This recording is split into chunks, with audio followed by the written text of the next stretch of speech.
Hello, people!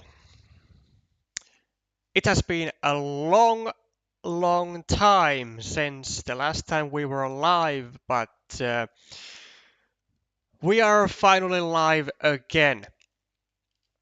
So everything is now fixed, and we will be trying to make up for the lost time that we have um, that has passed since the last 4 or even 5 months. And thank you, Lionel, for hitting me up with this wonderful opportunity to stream the Argentina WTCOC qualifiers. So the format is pretty simple. It's going to be the top 10 players of this tournament who will form the WTCOC team for Argentina this year. Now there seems to be 11 participants, so someone is unfortunately not going to quite make it. We'll have to see who that is. So let's take a little look-see at the participants here. So we have Big Nut Show, we have Ale Rosario, Lord Trooper, Santi Plater, LP2, I mean, big Argentinian names here, as well as some, I would say, a little more hidden talents. So Webby, I don't think I actually heard Mati Kari. We had Tivo, Nico Academy, and like just look at this wonderful coordination with everyone. Well, more than half of the players having the what I believe is the WTCOC emblem of Team Argentina in their profiles. Since this is a Swiss tournament system, we will be more or less heavily focusing on the players who are at the top at each round.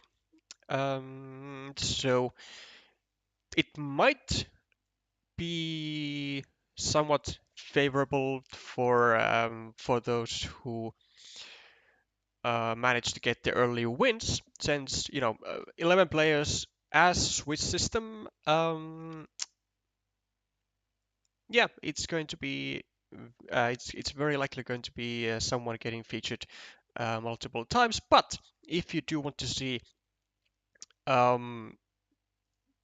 let's say even everyone getting featured, then do let me know in the chat, and we will take that into account as best as we can.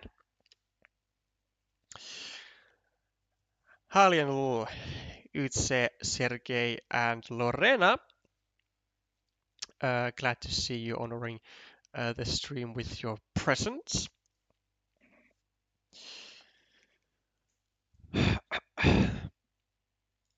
Now, a little reminder is that I do have some thesis work to do, so I'm not sure how frequent I can be at the moment with the streams, but we will certainly try to make it as frequent as humanly possible. Okay, and we have started. So let's start off with Santi and Matikare, and we will work it up from there.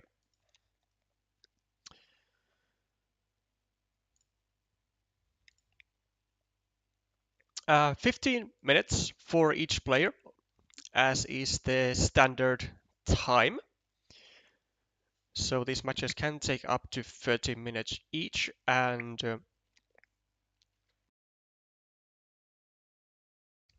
we are expecting to have, I believe it was 6 rounds. So theoretically, we could be here for 3 hours, but I have a feeling it's going to be a bit lighter than that. The first 4 points going to Matikari. Unfortunately, my Spanish is not good, so not entirely sure what's going on with here. Based on some English-looking words, it seems like Santi does have some sort of issues with the PC, and he has switched to mobile.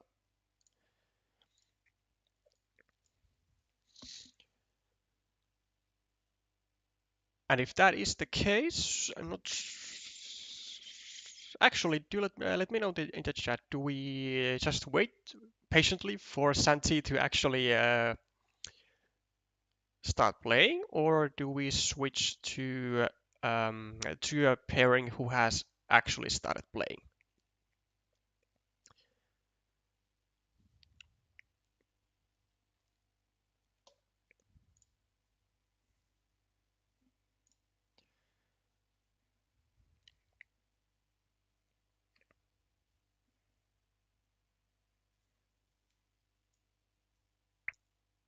I wonder how strict the rules for. Actually, no, I don't wonder because it's a BGA tournament, so the timing rules are not actually that strict.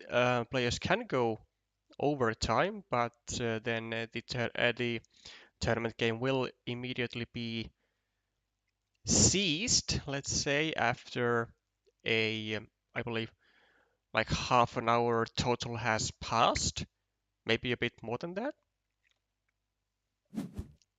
Okay, now seems like Santi is up and moving. So not the most ideal city start, but he only had so many options, two perfectly same options to be exact.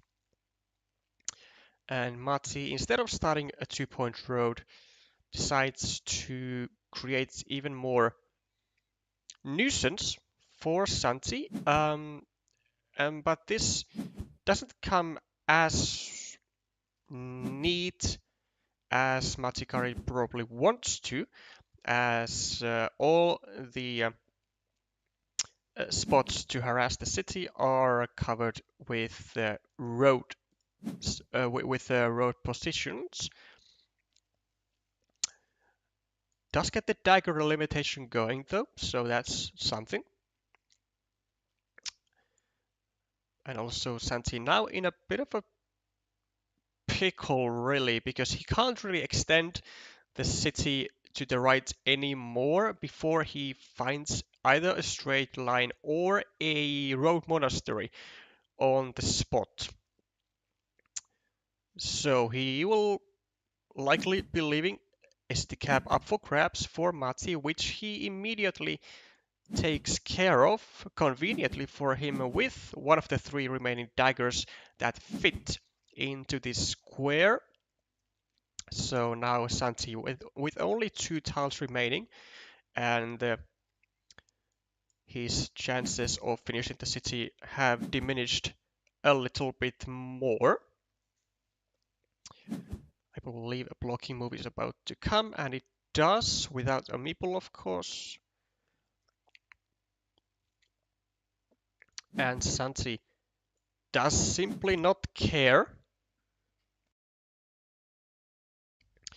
He wants to stack his monasteries, and that is understandable, though there is now a quite a drastic situation going on, because he now see he gets the dagger, but he can either go here and, you know, in the most likely scenario, finish the city at some point, or if he doesn't go there, then Matti can actually get a crossroad, take 2 points, add 1 point to his road, and then limit this square to a dagger, which there are now only 1 remaining, and that would trap 3 meeples for at least a long time, if not for the remainder of the game. So it's gonna be curious to see if Santi actually is gonna go here himself. Like, is he afraid of those crossroads? He might be, and I probably would be. But he decides that adding points to your opponent is not the way to go, which is understandable. And like, it's not like the daggers are the only thing that go here. There are still like, I don't know, 20, 30 tiles that go here as of right now. It's just that the lingering atmosphere of the dagger restriction is so painful. Okay, now he decides to finally add the 2 points anyway, though he does it with a bit of a different tile.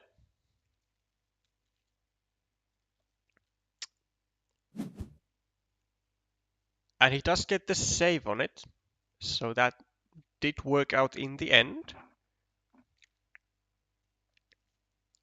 And I'm not sure why he's thinking, because this should be the immediate move. Yep, as he does. So now he has 2 dividers and 4 filled triangles to go there. And given the situation of the crossroad now, it's a really unfortunate stuff for Santi with the tile that he has drawn, as in the worst case he might even be trapped with both of his meeples on the spot if Matti had drawn a filled triangle, or even just another cow.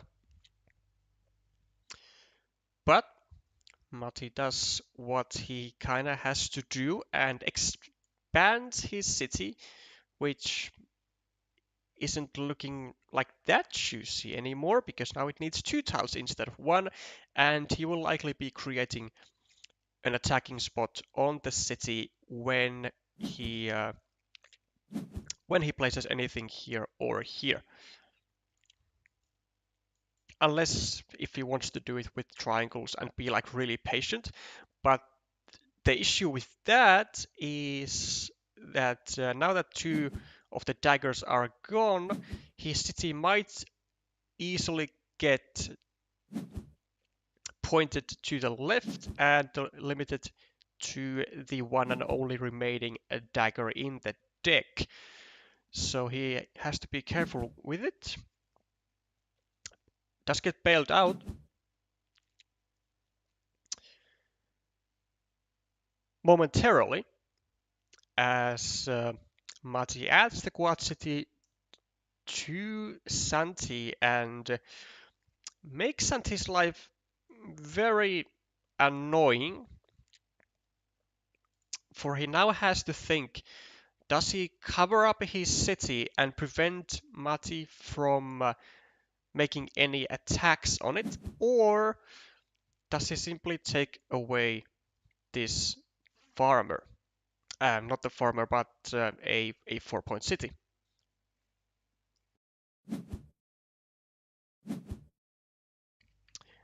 Chooses to cover up. And I can understand that. I mean, he's 21 points behind on the board, and it's not like his scoring possibilities are that great, to be honest, because this city will require a lot of tiles still, like 3 tiles bare minimum, likely more, if he wants to build it in the safest possible way. His road is... Uh, I was about to say his road is somewhat inconvenient to say at least, and this triple city would have actually been a super wonderful tile to be placed here, because then Santi would be able to potentially use this road, and to his road just get 2 straight roads, finish a 6-point road, get a meeple back, and be done with this small project over here. But unfortunately, Santi decides that not giving this attacking spot for Mati to the city is more worth than benefiting from this road end. And I have to say that I think it is a mistake. Or is it? Or maybe not mistake. I mean, like a slight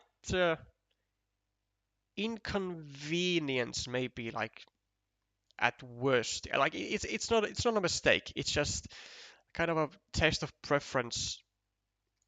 But like given his situation, I think I would have been more drawn to actually trying to get use out of that road end.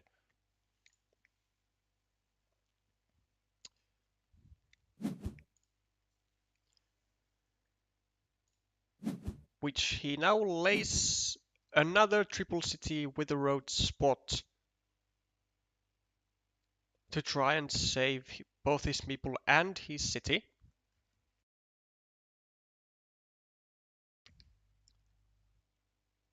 But he also limits the city to the one and only remaining dagger. There is still one remaining, sure. He might have been thinking, like, is it worth to also maybe just go here? Like maybe he was thinking that, because that was the last remaining starting tile, and now this monastery is under threat of getting blocked.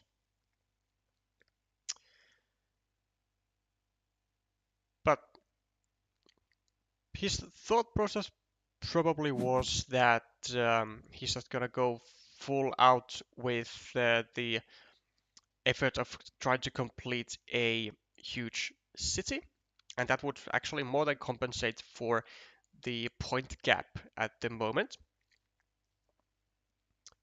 And this tile will also help with that project quite nicely, getting these 3 extra points and maybe even placing a farmer, although maybe that's actually, I don't think it's that necessary because there are a lot of 6-point fields at the moment, like 1, 2, and 3. Well, there is the potential now that Santi can get actually a road monastery, go over here, take 3 points, and expand his 6-point field to 12 points.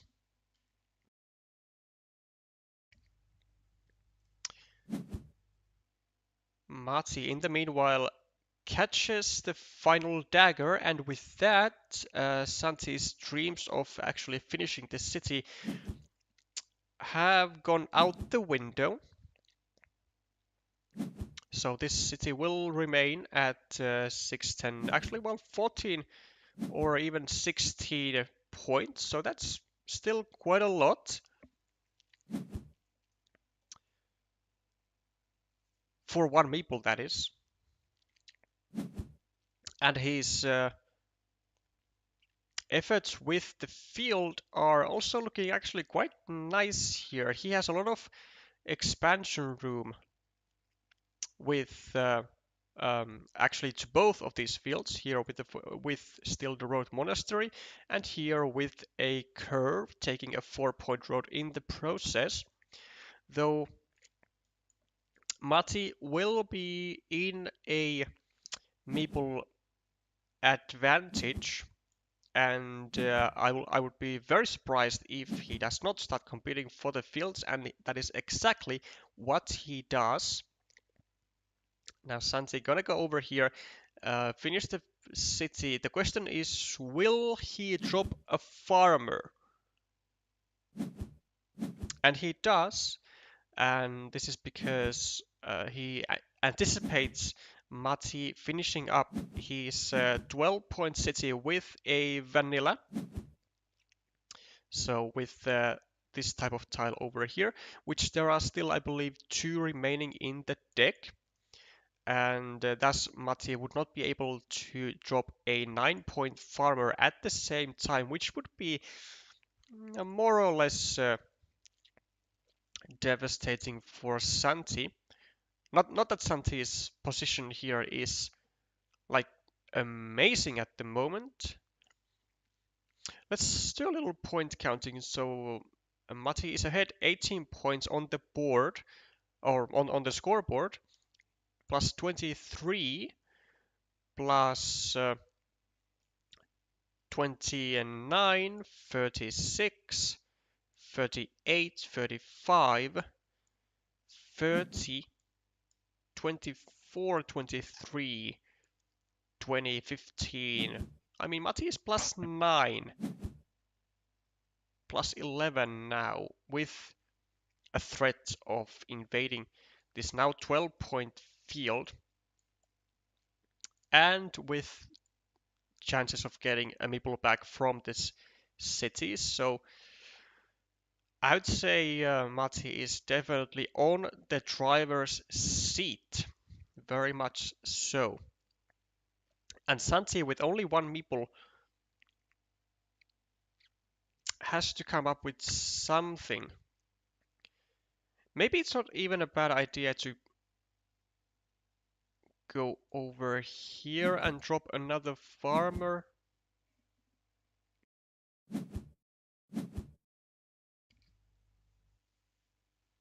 He decides not to drop the farmer,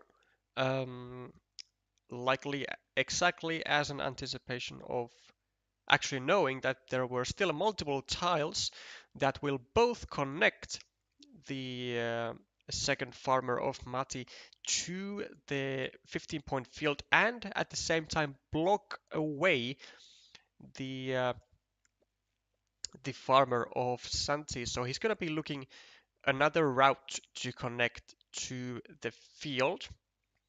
And one of the routes could actually be, well, here, of course,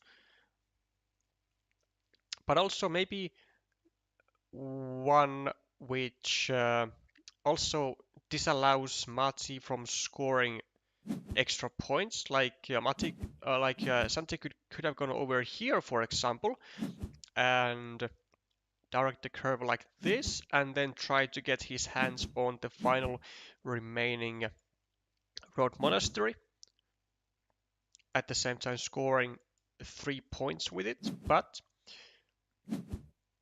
this certainly has to look appealing, as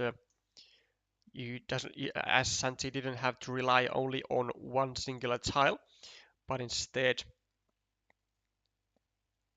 actually on how many actually? No starting tiles. 1, 2. There was only one crossroad, and 1, 2, 3, 4, 5, 6, 7. I mean, there was actually only one more tile, like only one additional tile to Santi in use. But you know, when there are less than a handful of tiles remaining, or rather a handful of tiles remaining, 2 is much more convenient than 1.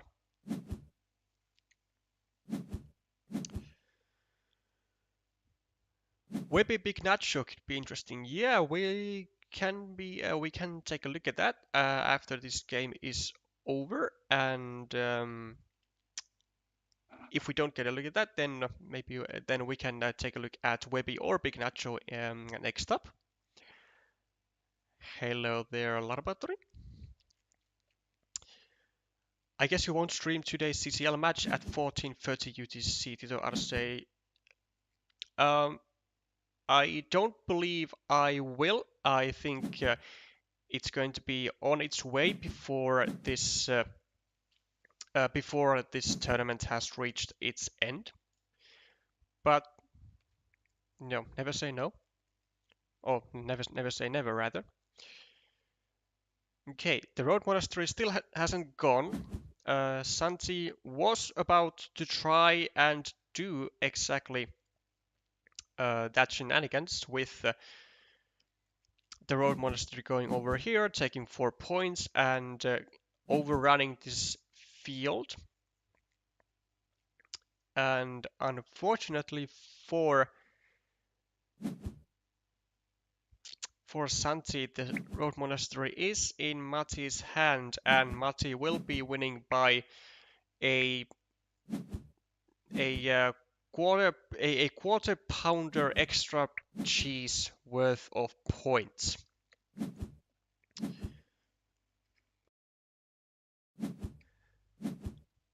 And by the looks of it, actually, I'm not sure when exactly this farmer took place, but judging by the tiles that were seen after, there actually weren't all that many tiles, if any at all, which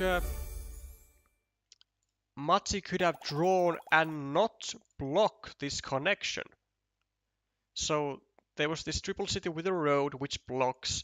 There was a divider which blocks. There was this triangle which blocks the connection by going over here.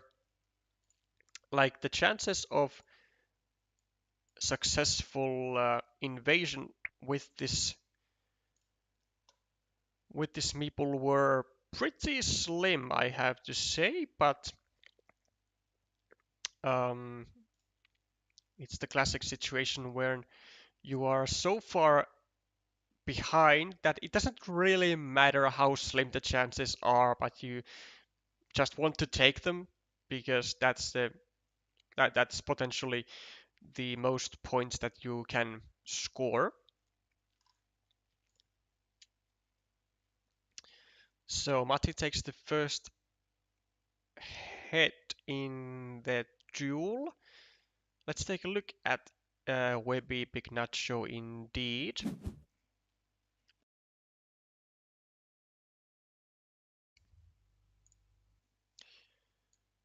Okay, a long vertical map.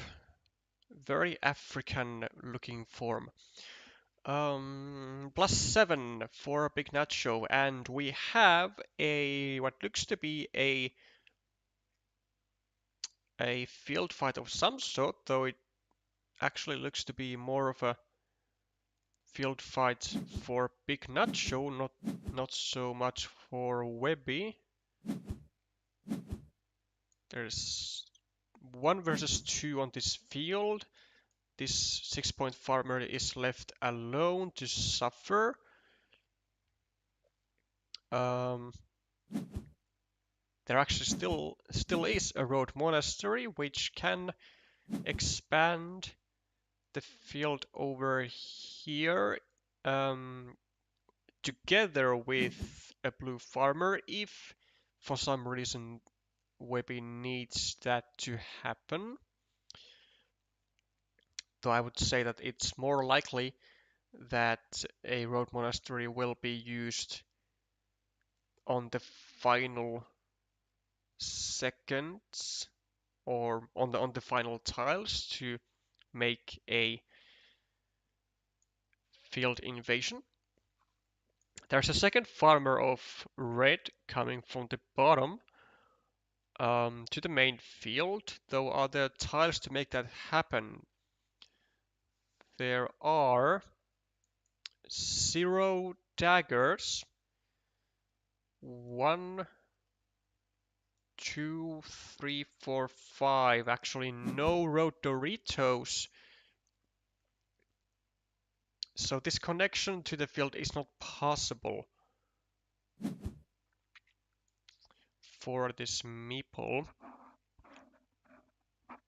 Big Nacho still, despite that, does decide to add a third farmer on the 15-point field. Actually, it was a net minus 6-point move, but he seems to be quite comfortably ahead on the scoreboard. So playing safe is probably the way to go here.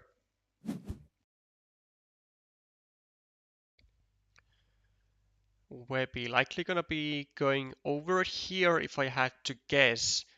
Adding 3 points to his 6-point field, taking a 5-point monastery, looks all fine. Oh, actually what I think what Big Nacho had in mind with this farmer is not only to secure the field here, but also to have the off chance to get this road monastery, place it over here, and eat up this 6-point field of red, which would actually be a 14-point move for Nacho in that case, because it's 6 points away from Webby, it's 6 points more for Big Nacho on the field, and it's 2 points for the road. Also, I'm surprised of the move of Webby here. He took 3 points and left the 6-point field up for grabs. But if you think about it, it's like it's 5 points for the monastery. It's plus 3 for the field, so that's 8, and then any tile that he can get on his hands on with the as his final tile is going to be at plus 1 point. So it's going to be a 9 points anyway. So I don't get why you would leave this 6-point field there. It's a bit mysterious. But it doesn't end up mattering, as Big Nacho takes the lead on the tournament board with this one win, and joins Lord Trooper Mati Nico El Pitufo.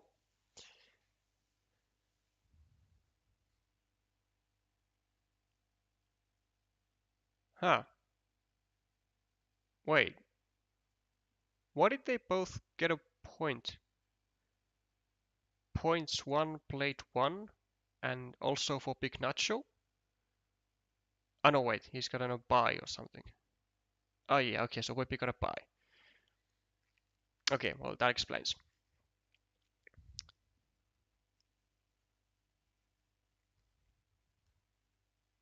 Okay, then how about we stick with the original plan and give some time for those who have won their matches. So Lord Trooper and Taiwo, next victims of the stream.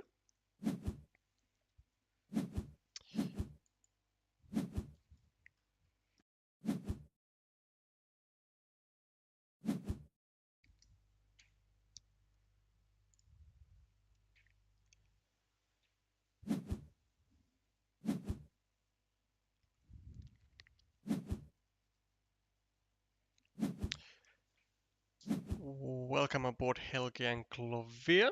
Thanks for the well wishes.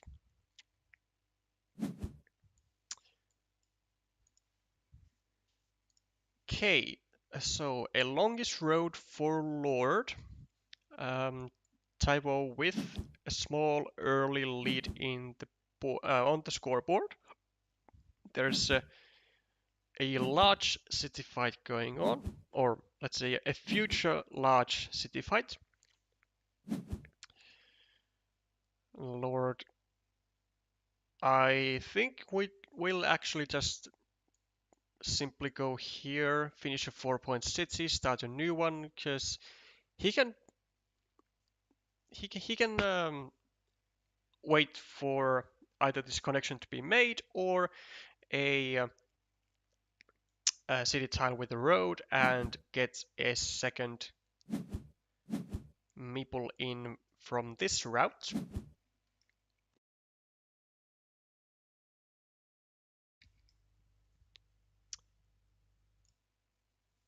And this way he also does not leave an empty city cap lying around for Taiwo to grab.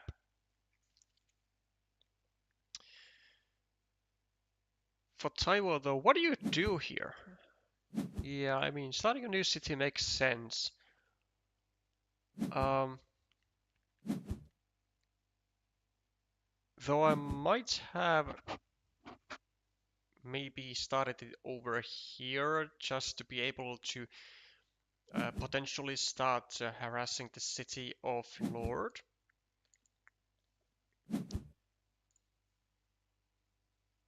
This also does have merits though. I mean, this spot creates a juicy monastery spot which will favor more Taiwo than it does Lionel, as Lionel already has a monastery on the right, and it comes with future monastery spots for stacked purposes.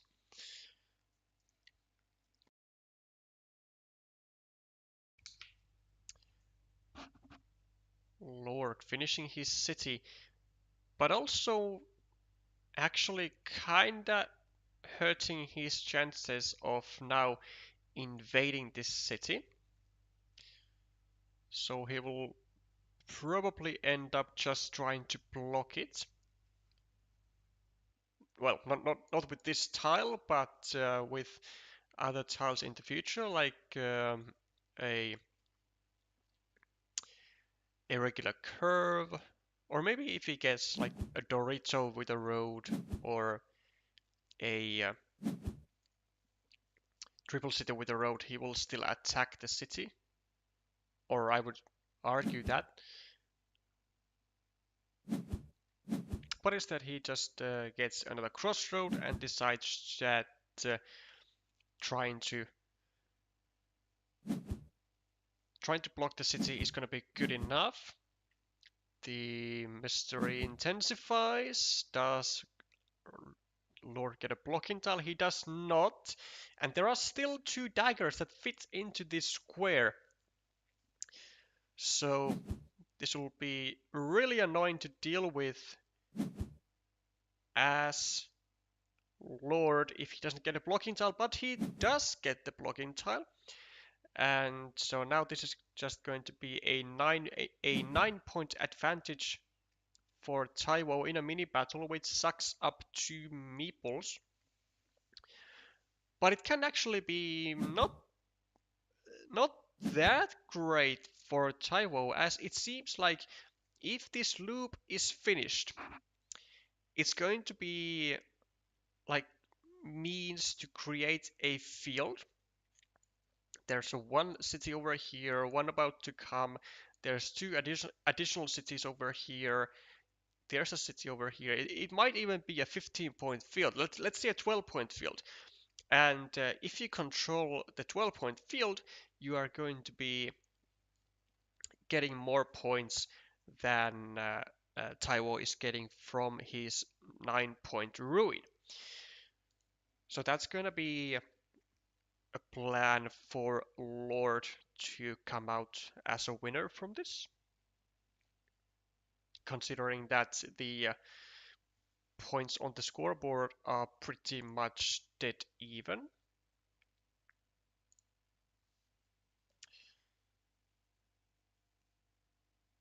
Welcome back, Temrak, as well, vice versa to you. Okay, Taiwo, having a little bit of a crisis going on, trying to figure out what to do with the road triangle, and he decides that being the first one on the field is important. And he might be right, though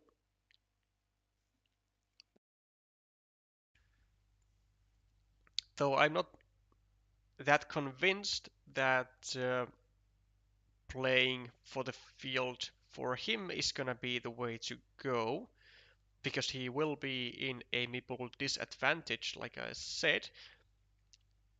He's gonna be looking to try and trap these meeples on the square here, so if I were Taiwo, I'd probably be hoping for either a city cap to get this city back into your hand fast, or just like a regular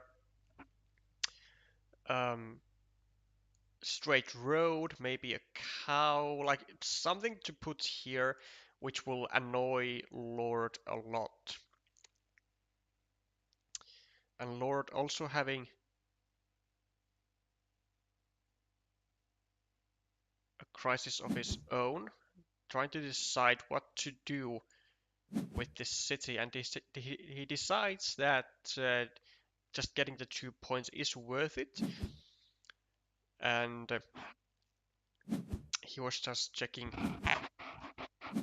or rather deciding in his head whether to whether the two remaining daggers in the deck with the left hand side curve are gonna be justifiable enough, if and more like, or more so, when he gets restricted to the daggers. And now this is a bit of a pickle for Lord. I mean, I think he's gonna be ending up just taking back his meeple. Oh, he doesn't. Oh, okay. He makes the more bold move and tries to actually save his monastery and the city, but he in the process makes multiple unfinished cities for his opponent to take, and I have no doubt that Taiwo is going to immediately take this 6-point city.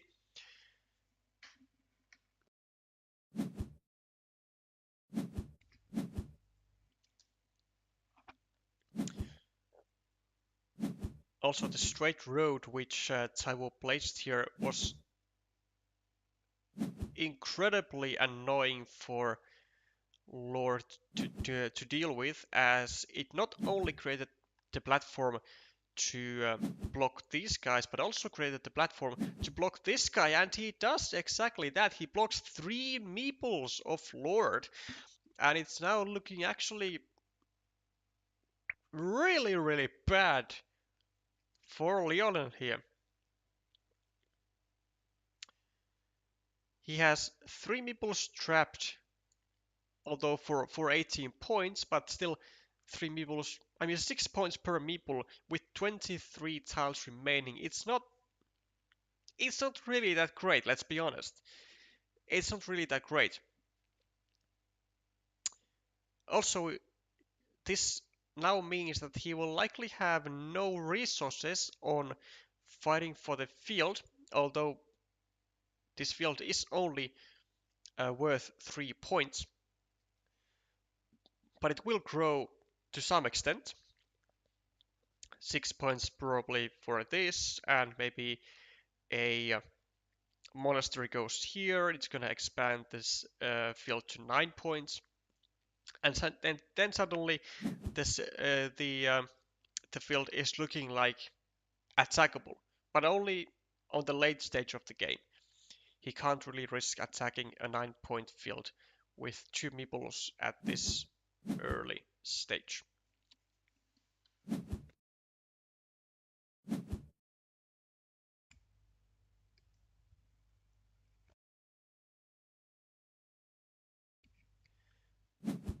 Okay, something that he could do absolutely is exactly this. It's going to restrict the expansion spot for the field over here to just one singular tile. There's one vanilla remaining, and it's going to create some issues for the city of Taiwo. If Lord manages to get a city plus road tile, places it over here, then this city will become trapped because all 3 daggers are gone.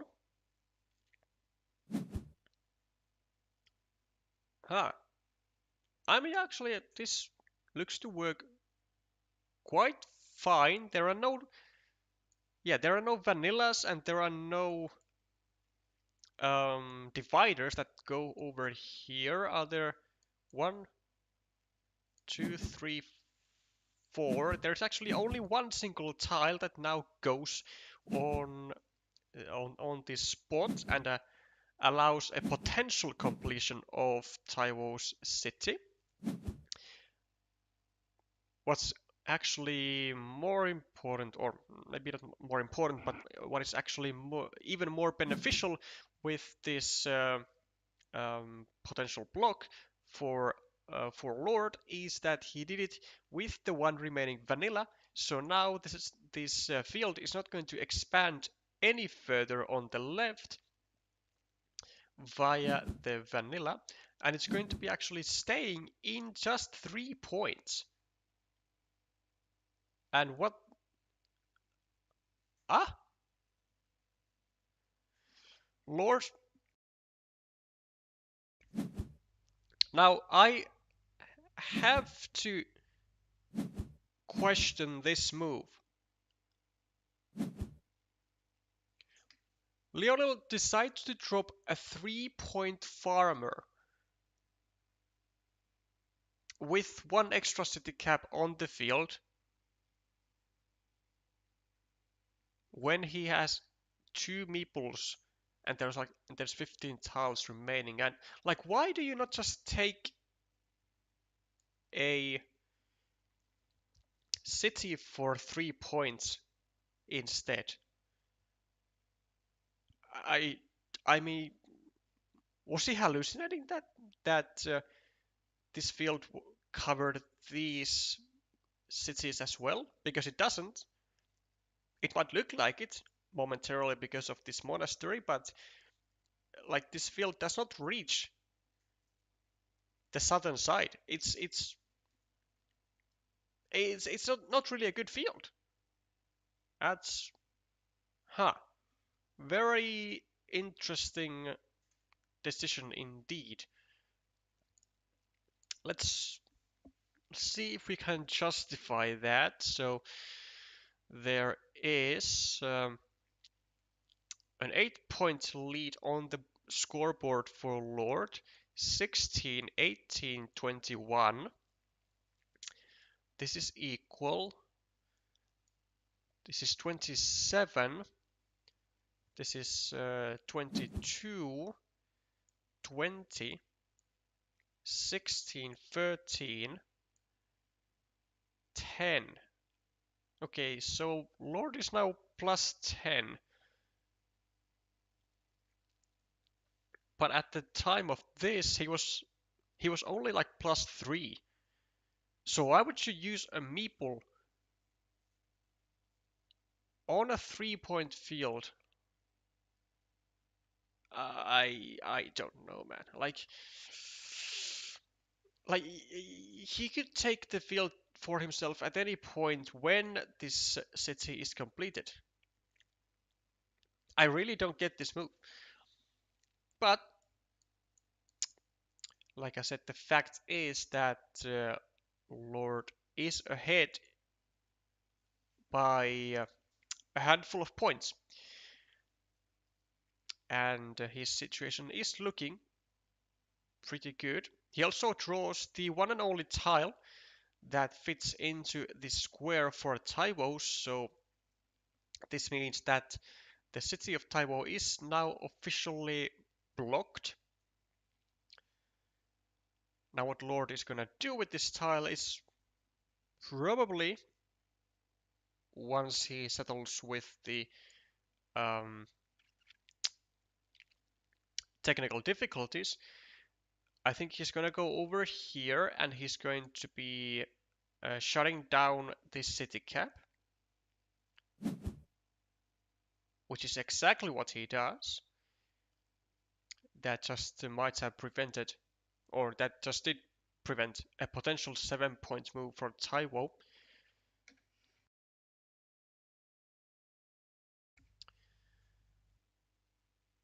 Let's have a look at how many stick caps are there exactly remaining. So 1, 2, 3, 4, 5, 6, 7, 8, 9, 10, 11, 12, 13, 14, 15, 16, 17, 18, 19, 20, 21. Only 2 stick caps actually. Only 2, and they are no starting tiles. There is a city crossroad which fits over here, and maybe a dagger. 1, 2, 3, 4, 5. No daggers. Maybe a tube divider. Yeah, that seems to be the case. So tube divider. Okay, Taiwo also now drops down to 1 meeple and takes a 6-point field, which has potential to expand into a 9-point field. Now note that Lord cannot join that field or expand to that field via here because all the tiles that are suitable for this hole are already gone, so he can only enlarge his own 6-point field to the potential 9-point field via a crossroad. 1, 2, 3, 4, 5, which there are still actually multiple remaining. 6. And Taiwo does indeed get that one outer for field expansion. So he's gonna be, I think, in a plus 2-point lead now.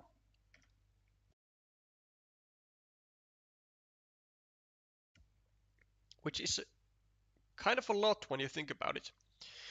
Now, I think Lord might have just made a mistake not meepling this monastery.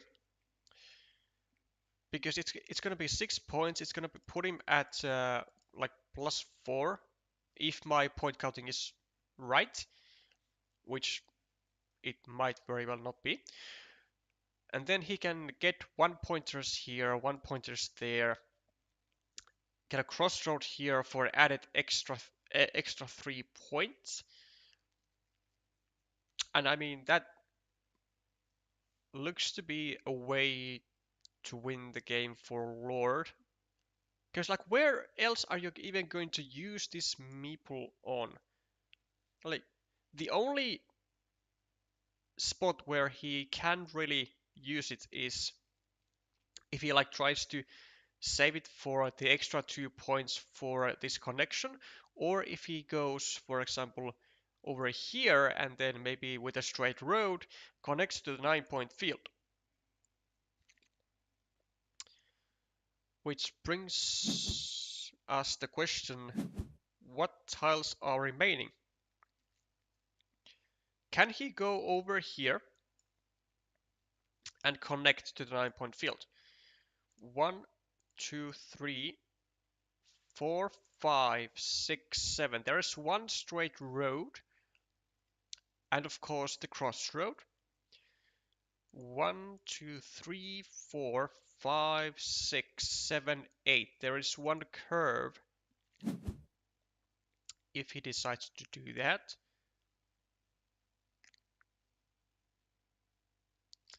In the meantime, Taiwo takes the 6-point field and calls it quits on his future point scoring. Also, unfortunately for Lord, Taiwo draws one of the I think one of the 2 remaining quick point tiles. So there is a regular crossroad remaining. There is a straight road. There is a curve.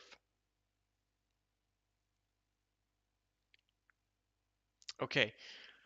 Um, for Lord, I would say he probably has to go or had to go here and prepare a 4-point connection and then pray that he gets the crossroad on his next move and then finally get finally score something on his final tile. So he now kind of misses out on 2 points, I think. Yeah, missed out on 2 points. And he'll only be able to score 3 extra points with this tile. So like now you can see where I'm going at, where I'm coming from when I said that I was surprised that Lord did not meeple this monastery because the overall points he got with his final meeple were 2 plus 3, so 5 points, whereas this monastery in itself was already 6.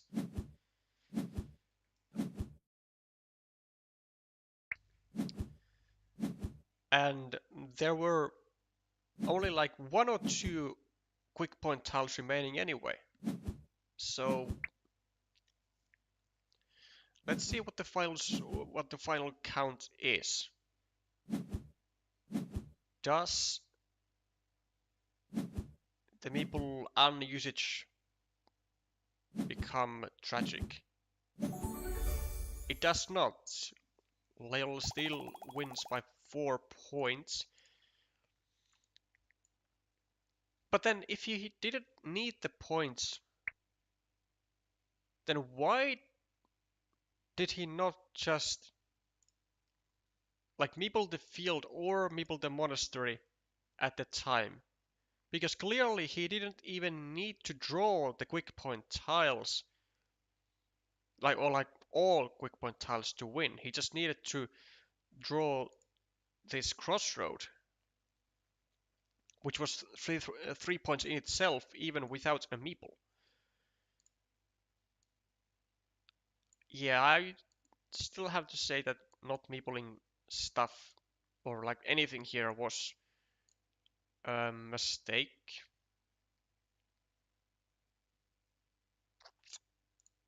Yeah, I can't get over. I cannot get over it. Cannot get over it. But who am I to say as Lord still snatches the win?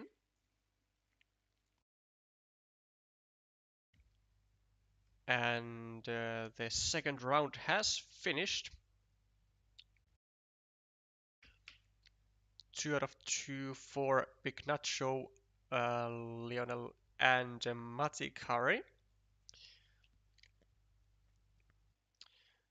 So how about for fancies then? We will take a look at some LP Tufo and Nico.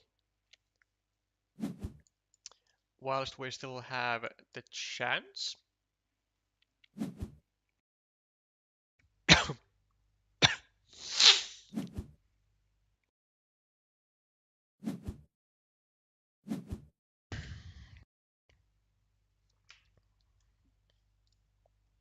Okay, so early monasteries for Nico, and they do get both blocked, which is it's not ideal stuff, but they are still going to be scoring likely 18 points in the end.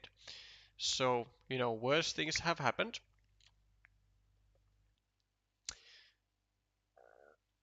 There's also a very annoying move actually that Nico did, placing a straight road at the top, trying to connect to the road of El Pitufo, and at the same time restricting the city of Blue here, which is now restricted by roads from both sides.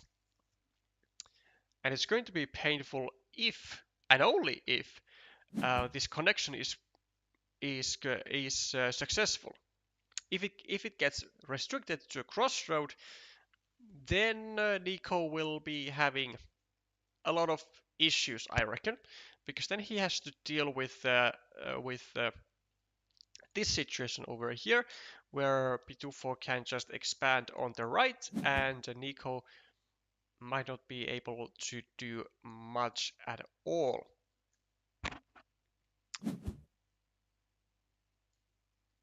But the connection is successful, and this is going to bring potential problems for Pitufo, who decides that going for a ruin is going to be a better choice than simply going for a completed city, which would have been a possible option had he gone over here, point the road downwards, maybe even actually meeple the road and try to steal it back, whilst at the same time keeping the square actually completely unblockable, and keeping his city chances or city completion chances alive. However, decisions have been made, and it is rather feisty actually for Nico to try and go for an attack on this city,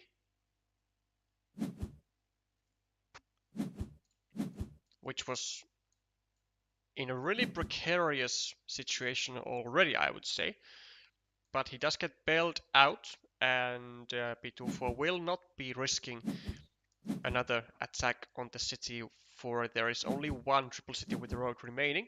So there's that.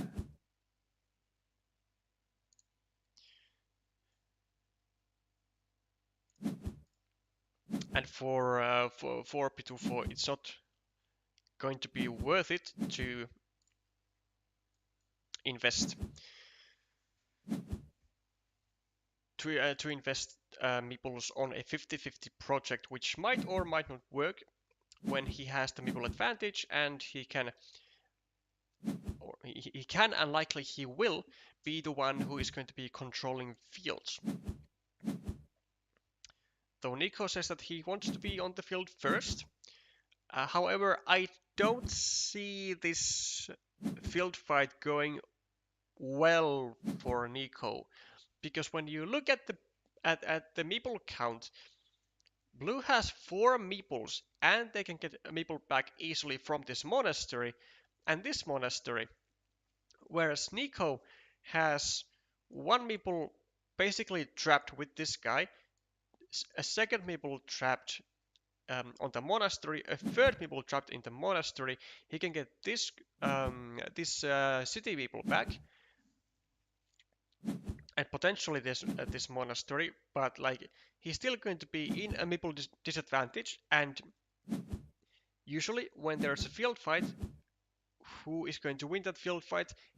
It's the side who has more meeples that are disposable, which in this case is Blue. Furthermore, it's going to be really vital for Nico to actually complete this connection over here. Otherwise, it'll be a major losing mini battle, and he cannot afford doing that if he is going to be losing the field fight. It's just not something that he can afford.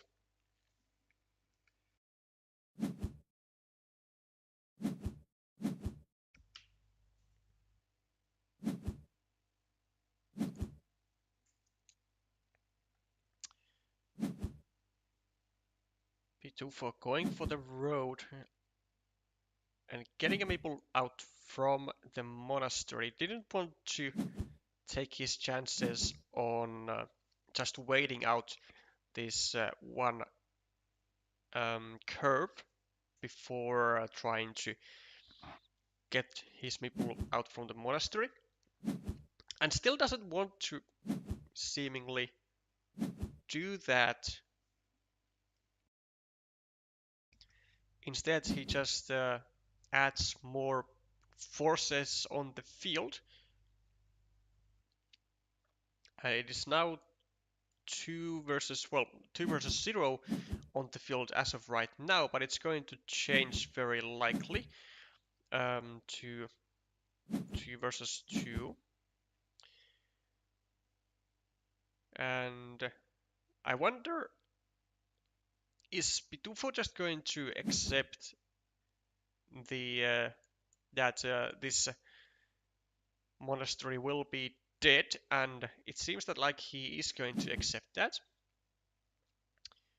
because had he not, then Nico would have had actually no issues with dropping a third farmer over here, and then this field actually becomes almost impenetrable.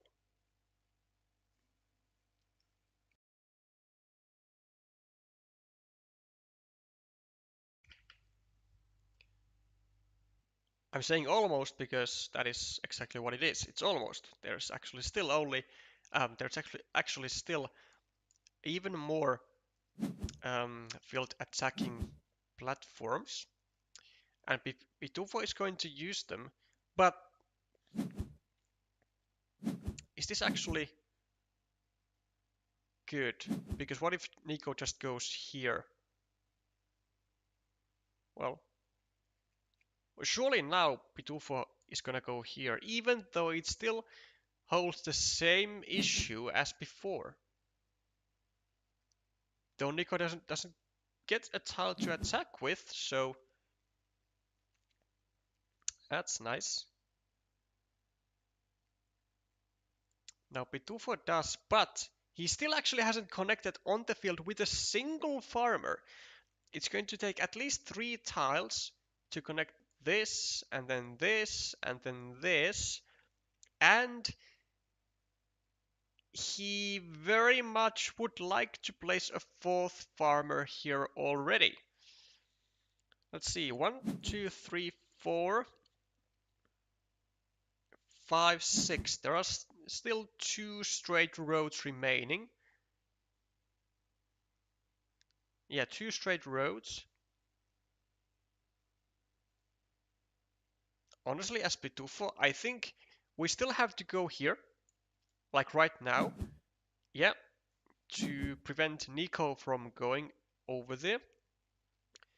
Because we... Actually, do we? Yeah, we actually might have to actually win the field.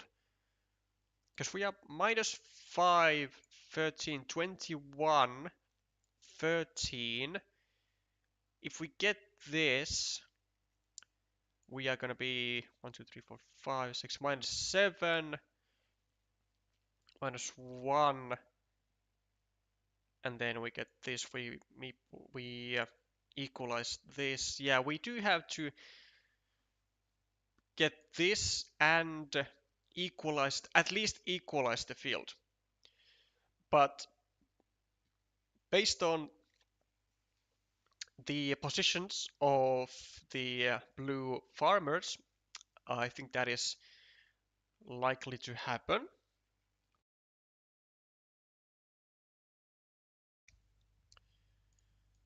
So 2 straight roads. What else? 1, 2, 3. There's still a regular crossroad to fit in here. 1. Oh, 2 remaining starting tiles. So there are actually a lot of tiles still to fit over here. A lot of tiles. Okay, there's the first of the road tiles that we need, and it is the most precious one.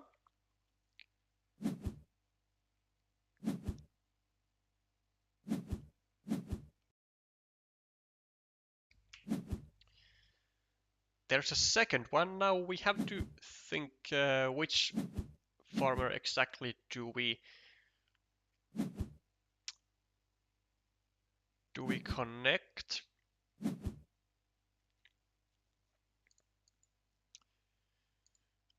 Because of this.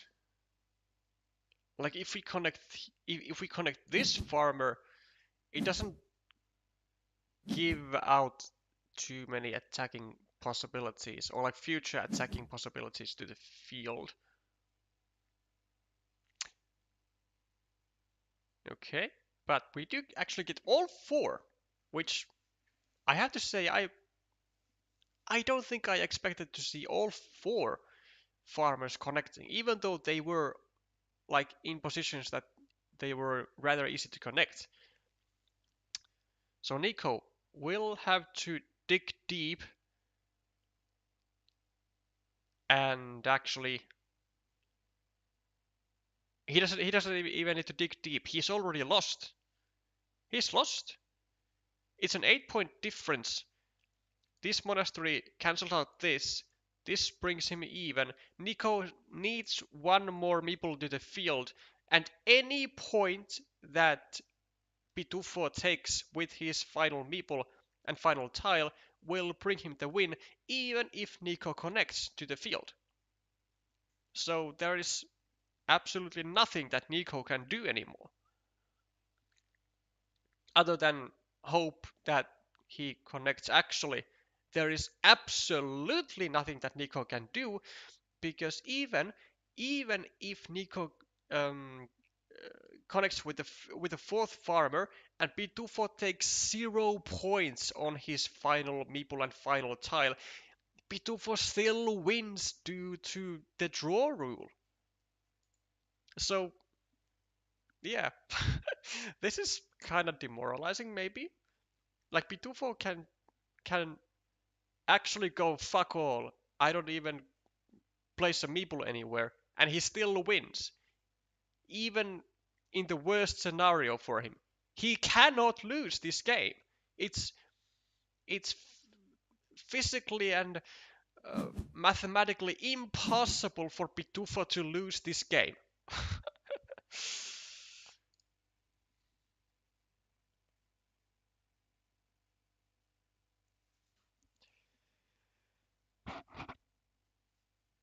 Ah, I see. I see. Nico is in the chat, taking this lighthearted. Good to see you here.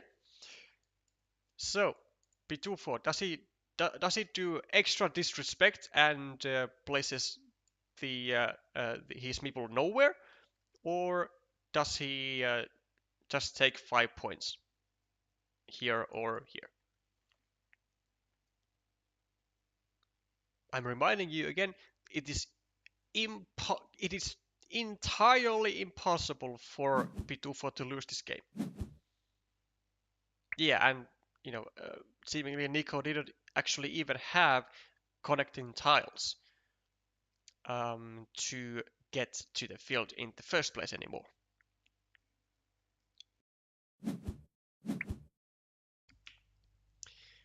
With the remaining tiles, there was absolutely no way he could have done that from any angle.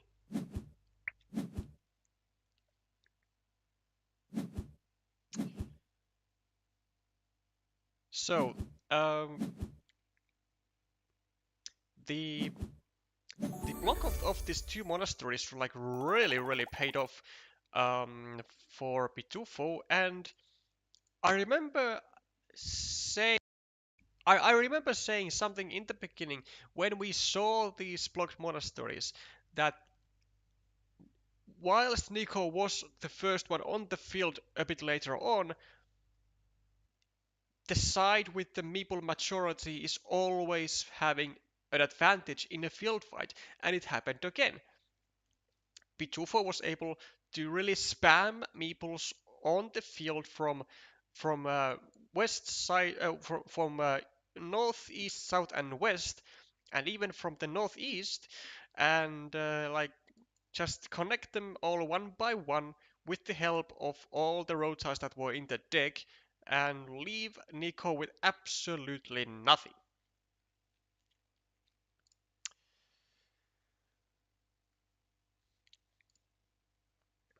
Welcome to the stream, Kaika. Thank you for the welcome backs. So, Pitufo gets his second point on the tournament board, and let's actually have um, some respects to Ale Rosario and Academia and see how they are doing. So 2 points ahead for Academia, and we have a rather huge city for Red in the making, and we have another rather huge city threatened by red as well in the southwest corner. Now, does actually okay? Let's see. +2 +8. How's the field thing going? It's 2 and 2. It's 10, 15, and 10, 5, 4, 3, 2, 1, 0, +2, 3, 4, 5, 6, 7, 8. So +8 for Rosario, with one meeple less, which tells me that Academia will likely have to try and fight for this 15-point field. So maybe going like over here. Huh. Okay. Yep. I was gonna say that maybe going over here, drop and trying to finish a 4-point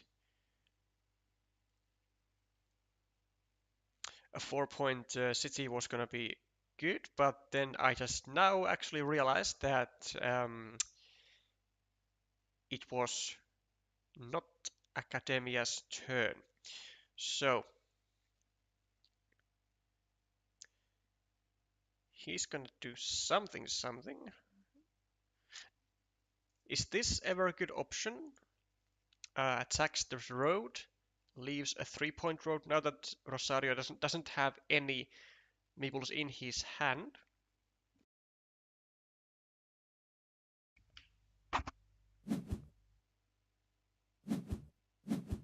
Huh. I mean, sure, you can take 2 points, but this is a bit worse. A bit worse of a spot to take those points than it would be over here, because taking the points over here also indirectly helps with the road of Rosario, as he can now get a straight road and a curve and finish the road with 2 tiles instead of 3 without a crossroad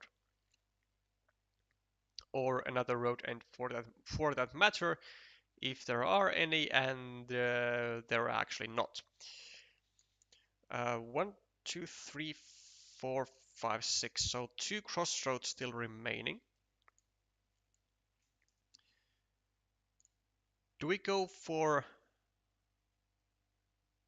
maybe this? Maybe we just start a new city. And we also create a potential 4-point road for ourselves, as Rosario already needs the crossroads over here. So having a crossroad for ourselves for 4 extra points isn't bad.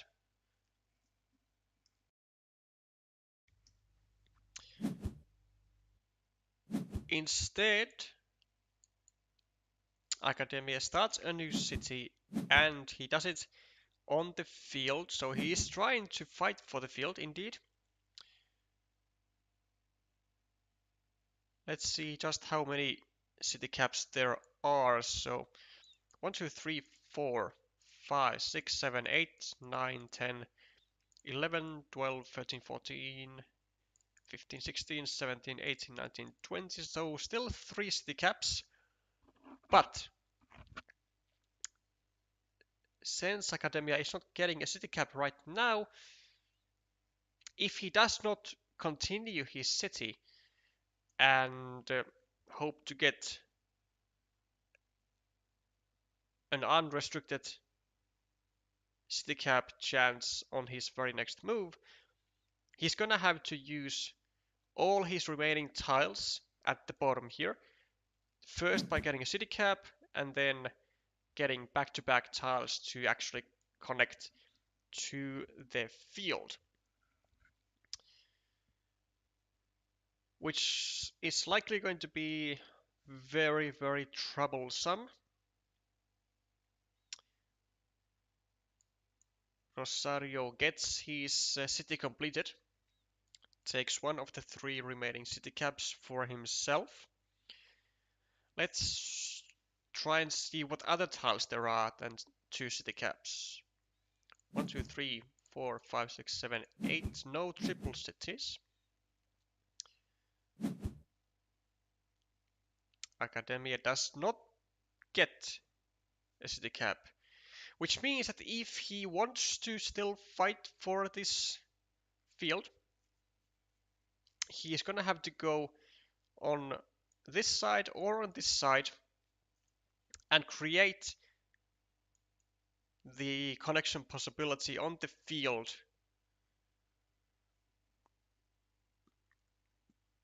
for his penultimate move.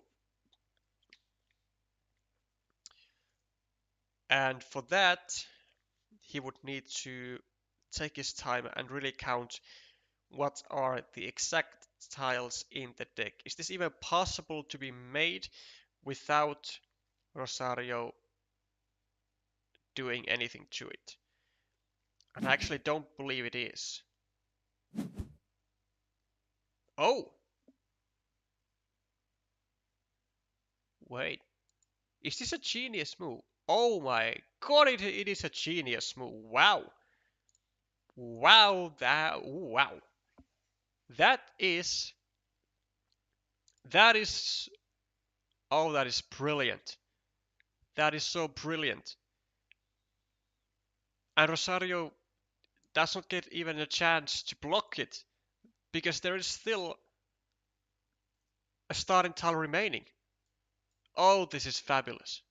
But actually, can Rosario go here anyway and drop a farmer? Okay, what is the remaining? What are the remaining tiles? The starting tile. Then there's, I think, one more city cap of some kind. 1, 2, 3, 4, 5. 1, 2, 3. 1, 2, 3, 4, 5, 6. And Academia does get the starting tile. Gets 2 points on the road, plus gets to the 15-point field. Rosario will have a 5-point move to be made, and Academia at most 1 extra point to a road, I reckon. Oh, wait, actually. Is it a monastery? A regular monastery? No, no, no, no. Yeah, it's gonna be 1 point, I think. 2 points? Maybe a shielded tile? 1, 2, 3, 4, 5, 6, 7, 8, 9. Oh, a triangle. Maybe. A triangle. A triangle. Oh! Actually, it was... Oh my god, this was so fabulous move. It was what an amazing move. Cause take a look at the tiles that were remaining. The field triangle, the extender, the tube divider, and the starting tile. No tile other than the starting tile itself was going to work for Rosario to block this connection. Absolutely no tile was suitable for that. What an unbelievable find by Academia. And still it's not enough. It's still not enough. But what a find. Completely unblockable access or access point rather to the field via one outer. Wow. That was something. These Argentinians are not kidding around.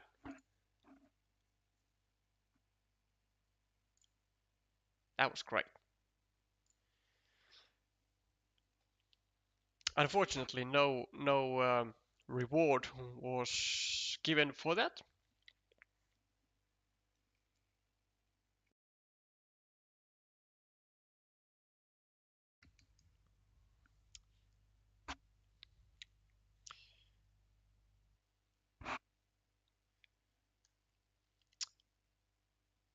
And Academia is still left without actual wins. Gets a bye on the 4th round.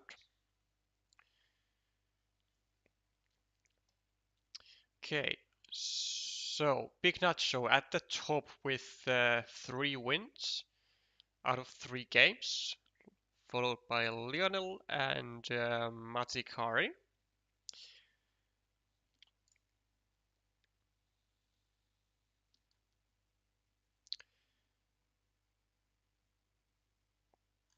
A reminder at this stage of the tournament that the top 10 players of the final results will get a seat in the Argentinian WTCOC roster of the 2025 edition. And so far, it's Webby, Nico, Academia, and IB90 who need to step up their game for the next 3 rounds if they want to have a chance at the, or rather if they want to keep their chances alive at being in the roster.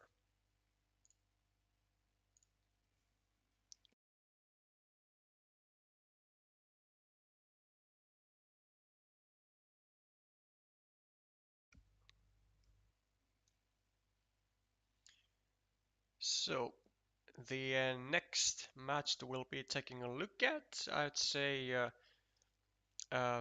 perhaps LB24 and Lord Trooper.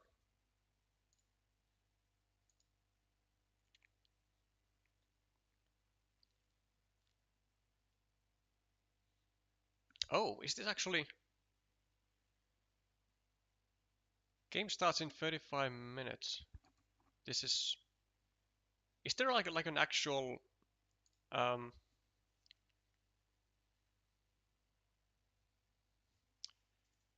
up.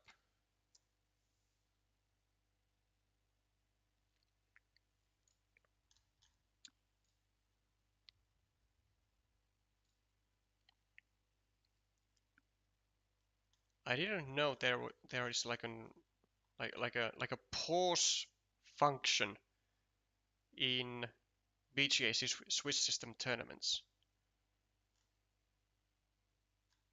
Is this what's going on?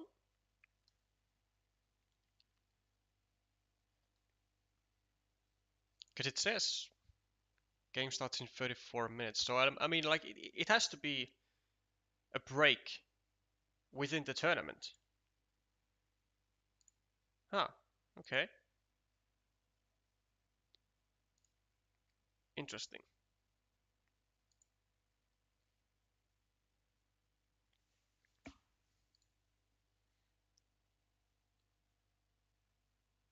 Well, since we apparently have 30 minutes of extra time, um, okay, yeah, 30 minutes of rest. Well, with the 30 minutes of rest, we might even take a live game of our own to keep the action going. So maybe we'll go. Yeah, I don't think we go arena.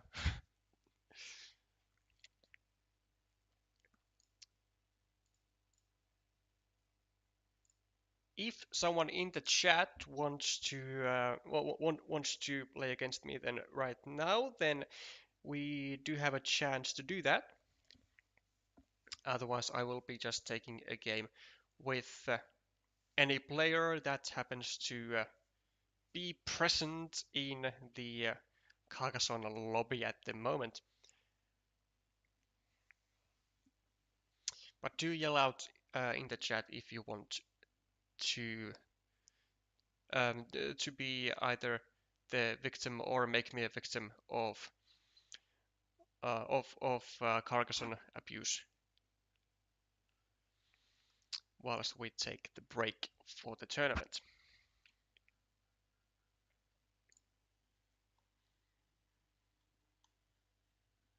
No.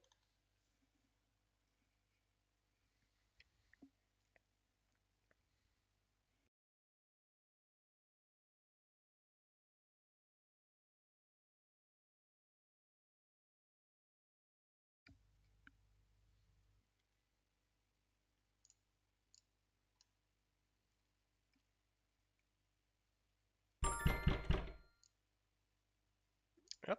Well, we have found a player.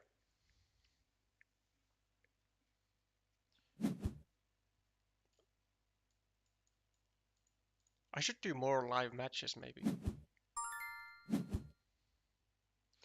And I probably will, for example, at the end of the season, at the end of the arena season, we are probably gonna be making a a live play stream, trying to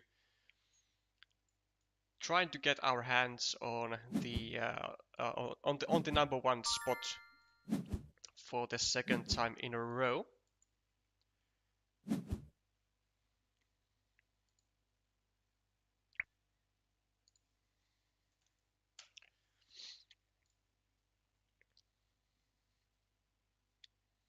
Okay, so I think first thing that comes to mind, just going over here. Maybe over here. Yeah, I think over here is a bit better. And I'd still go somehow over here. It's this or this. I mean, this leaves an attacking spot for me, but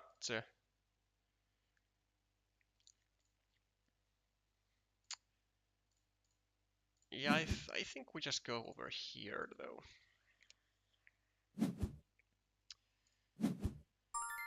Do we continue on that path? Probably, right? Or do we just start scoring? No, let's continue on the path of righteousness. Okay. This spot or this spot? This is like a good road monastery spot over here. Okay, let's go here.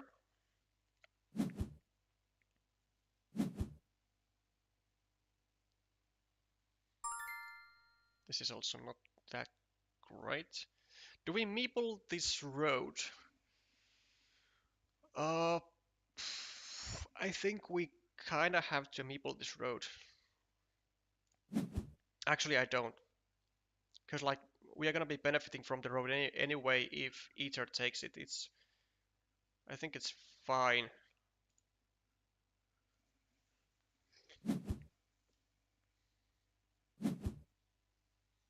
Then do we go here? Yeah. Because we want to restrict the city cap. Though this... Ah. Let's go for it anyways. I mean, I want to keep the city cap restricted. This is fine. Oh, he doesn't even take that. Okay. Interesting. So, oh, actually, do we take this or this? That's the question. Do we want to create the road for 4 points? Or do we just take the city cap, which is more available? And I think the answer is more available.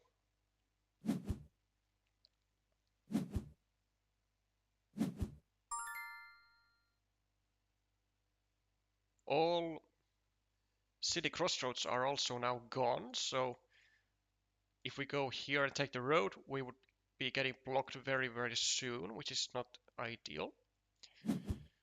So we can just do this, start a new road, a loop.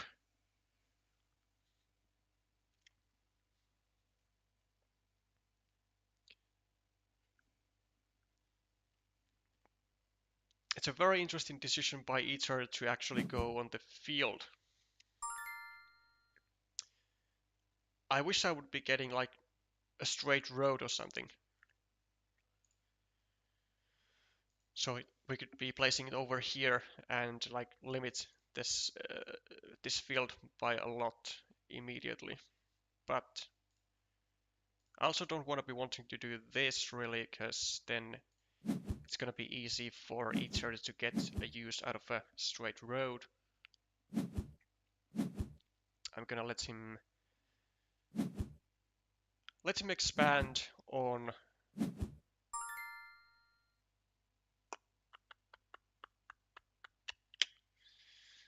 oh boy. Okay, I think we just take the points. Do we? Yeah, I think we do.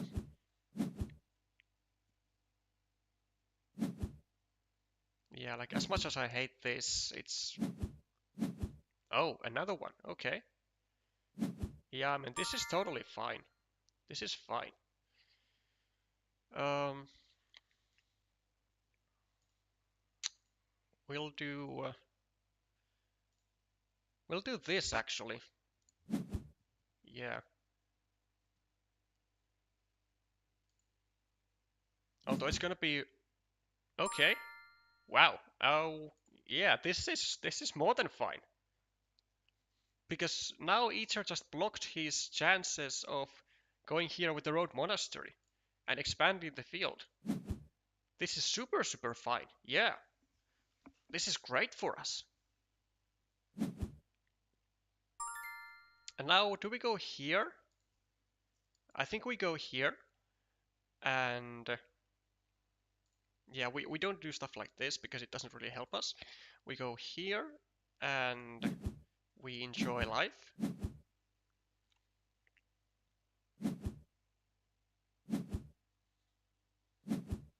We might be getting blocked on the city, but that's, it is what it is. And I think we keep restricting the field, I guess. That's fine. There's still one triple city with a road remaining, so we can probably live with that. We could start a field over here, but it doesn't really help us because we'll be giving platforms for Ether to do nasty stuff. Do we go here? Or just continue this city? I don't think we need to continue it though. 1, 2.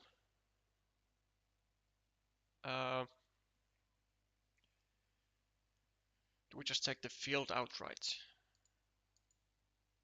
Do we go here? Oh, I mean, this is not the worst plan of all, right?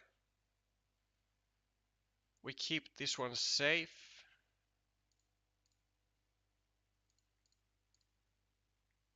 Nah, it's whatever. I mean, we'll go for this.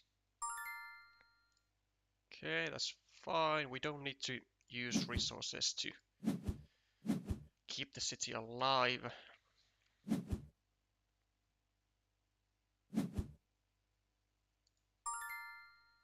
Let's do this. Okay. And now do we go here? Or do we just take the points from this? It's 4.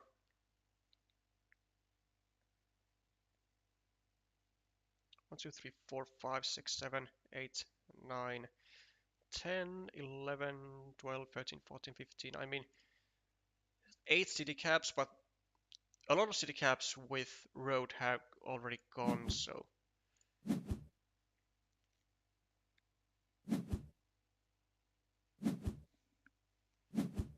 Okay, now we can actually go over here, and that leaves only 1 city cap. Yeah, only 1 starting tile for Ether to finish that city, so that's fine.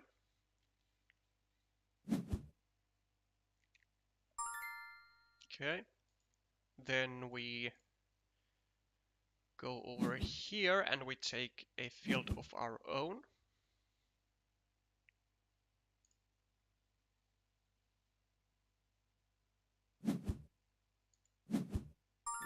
Okay.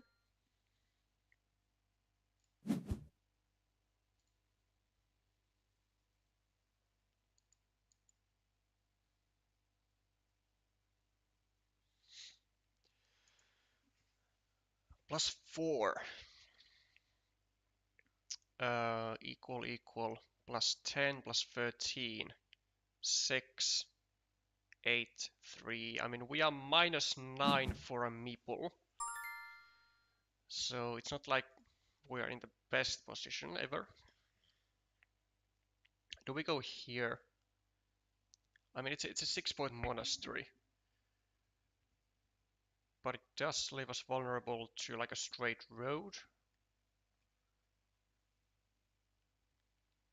I think it's still fine though, right? Let's do that.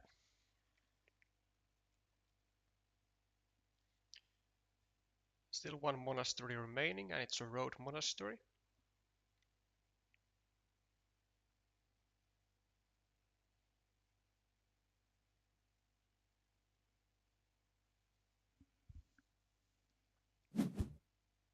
Okay.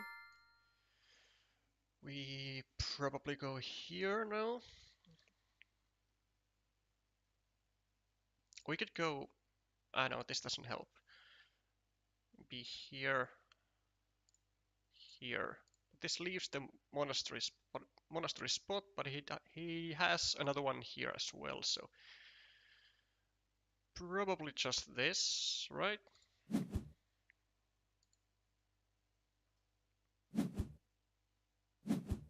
Okay.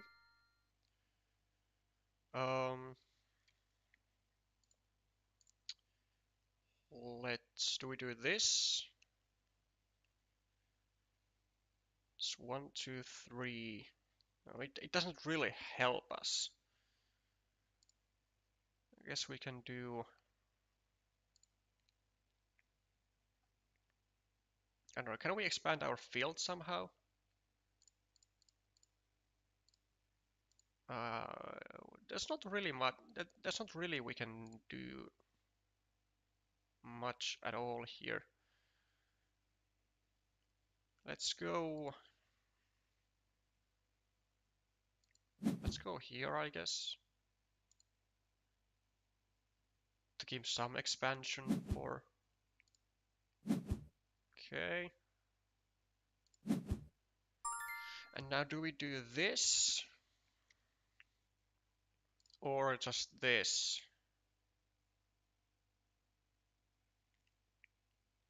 Um,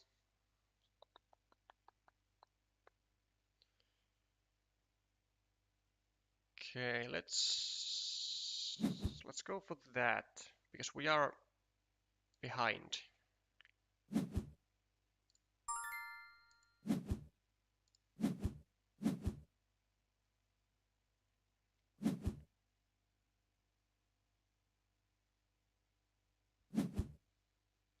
Okay. And then just take points wherever we can, right? So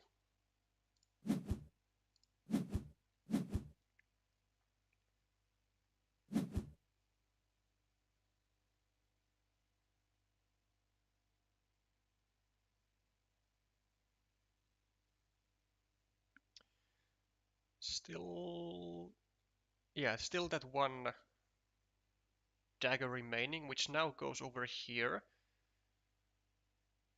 So we do need to be kind of careful not to allow Ether to eat our own field up. Yeah.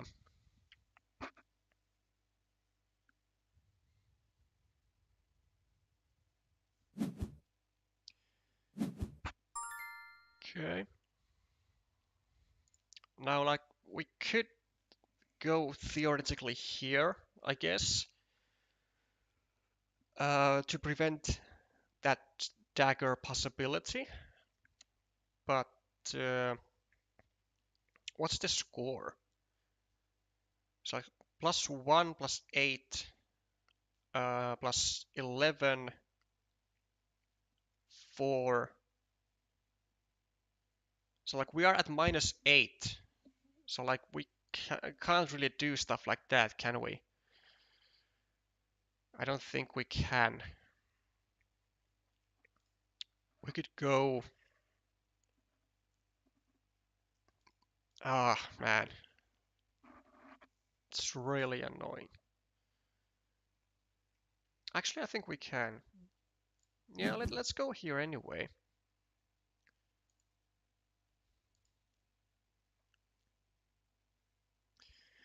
And then we'll try to...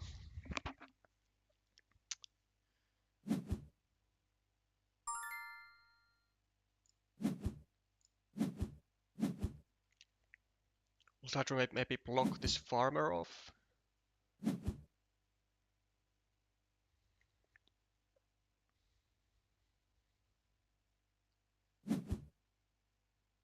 Okay.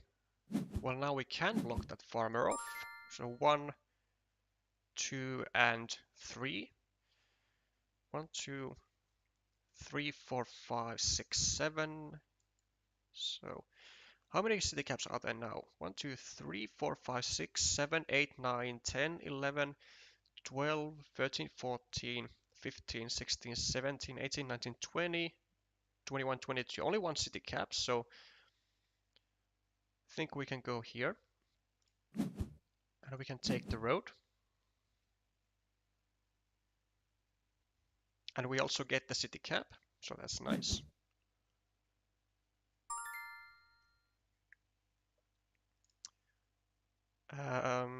Probably gonna be going over here. 1, 2, 3, 4, 5, 6. Yeah, looks all right. So +5, +6, 7, 8, 9, 10, +13. 20, 1, 2, 3, 4, 32, 29, 22, 1, 2, 3, 4, 5. So we are like +7 actually. So do we actually need to just take care of this?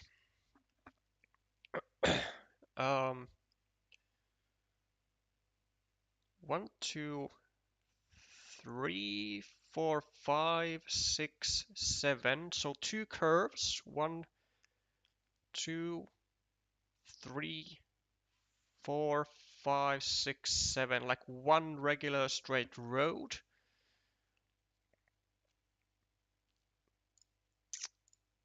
I think we can weasel our way out of this just by scoring a lot. I think it's justifiable.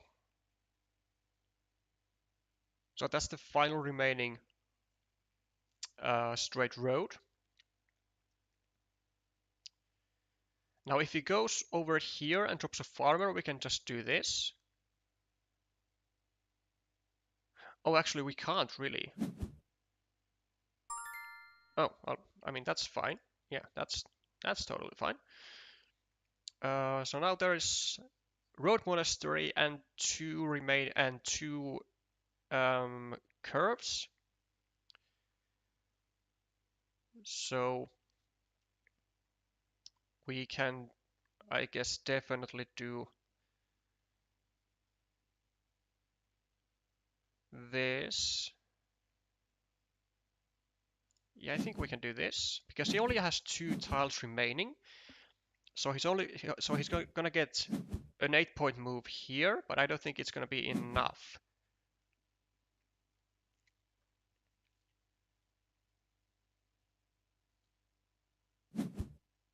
Yeah, that's all right. And so now we get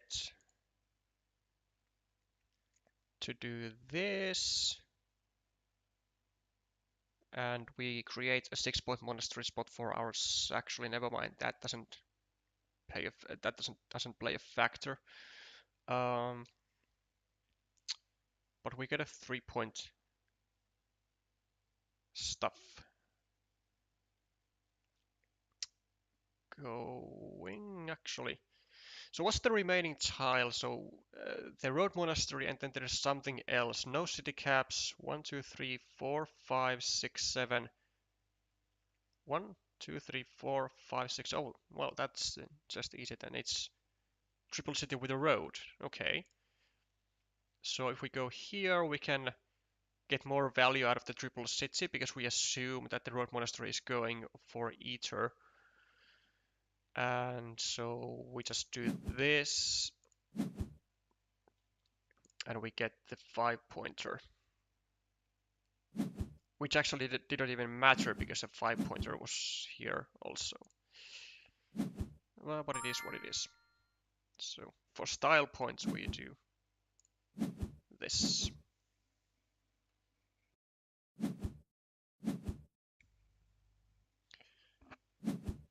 Now was this enough though?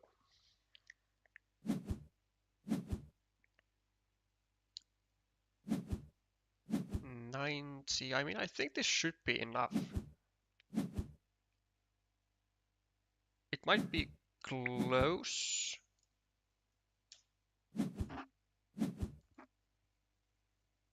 So 24. Yeah, actually it's not even that close. 114. Yeah, it was pretty clean actually. This field turned out to be a lot bigger than I expected it to be. I thought I was gonna be able to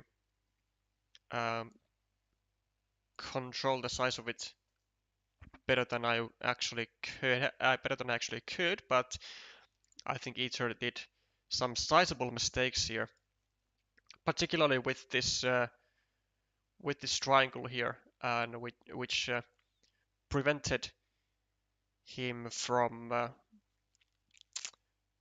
getting this potential road monastery spot.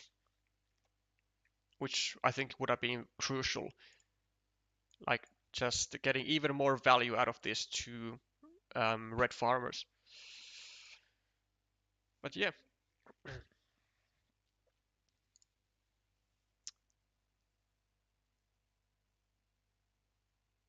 Oh, only the first 7 make it to the team, not 10. The rest will need to play their last chance with best of 5 duels, which will include a few other players that are not playing today. Ah, I see, okay. That makes sense, yeah. So the top 7 will get the prize. Um,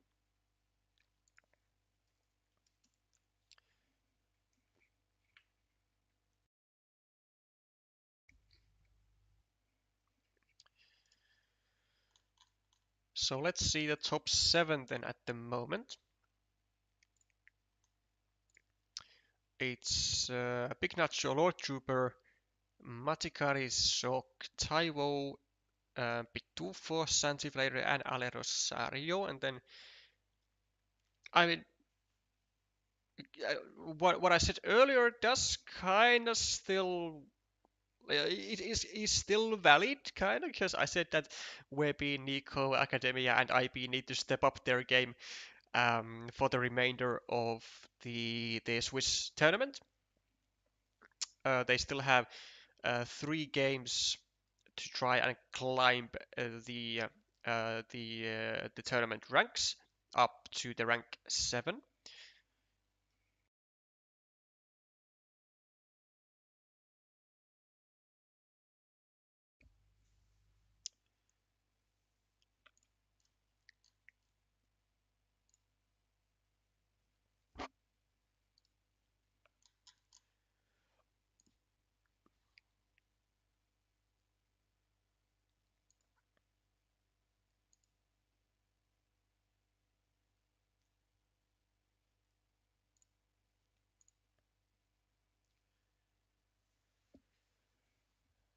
Hello, Alexei. Nice to see you here as well. Out of curiosity, so Rosario, who are the players who will be playing in in the best of 5 duels who are not in this tournament at the moment?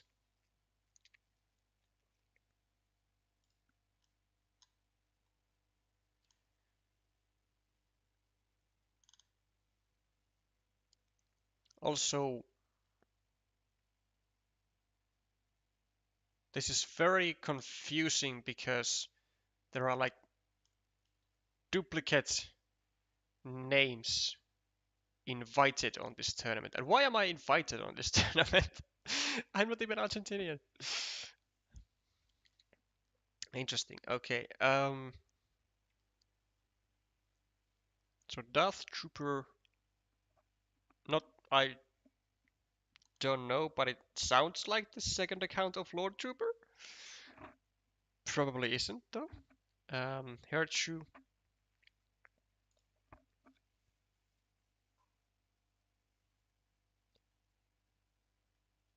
Oh, and also since there is like some sort of, I think I I would assume it's like um, a single elimination bracket of some kind, which takes place after this tournament with best of 5s. Then what was I supposed to ask? I already forgot. I confused myself. Um, yeah. So how are those players decided who gets to place who play in the single elimination bracket?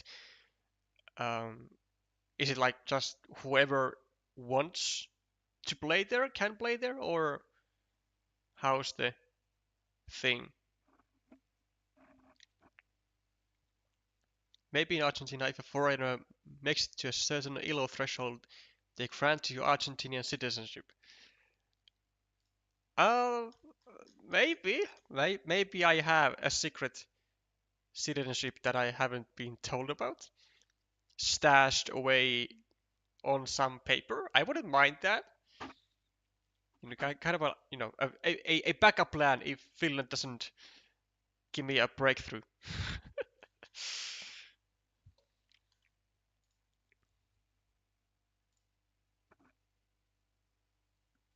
We have now started. So let's, since Santi and IB are the first ones to go in the duel, let's follow their game.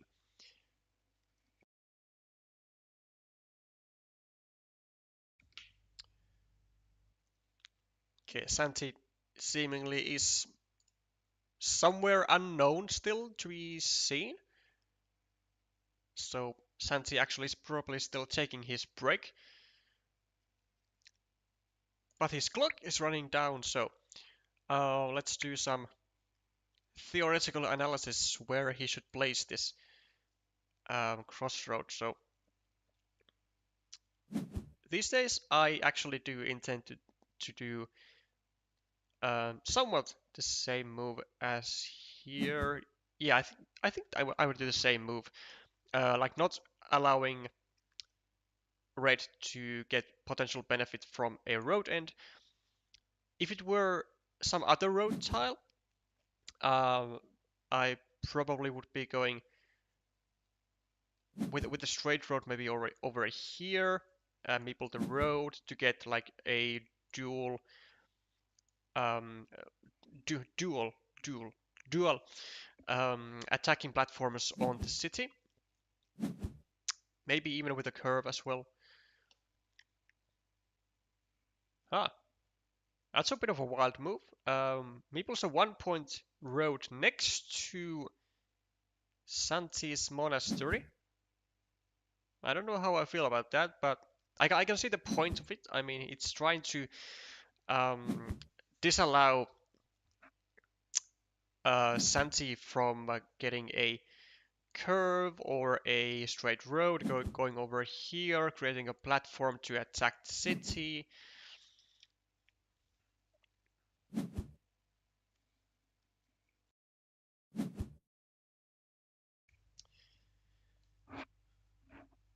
But it's still a 1 point road next to your opponent's monastery. Like it's not really good, especially when there are road ends available.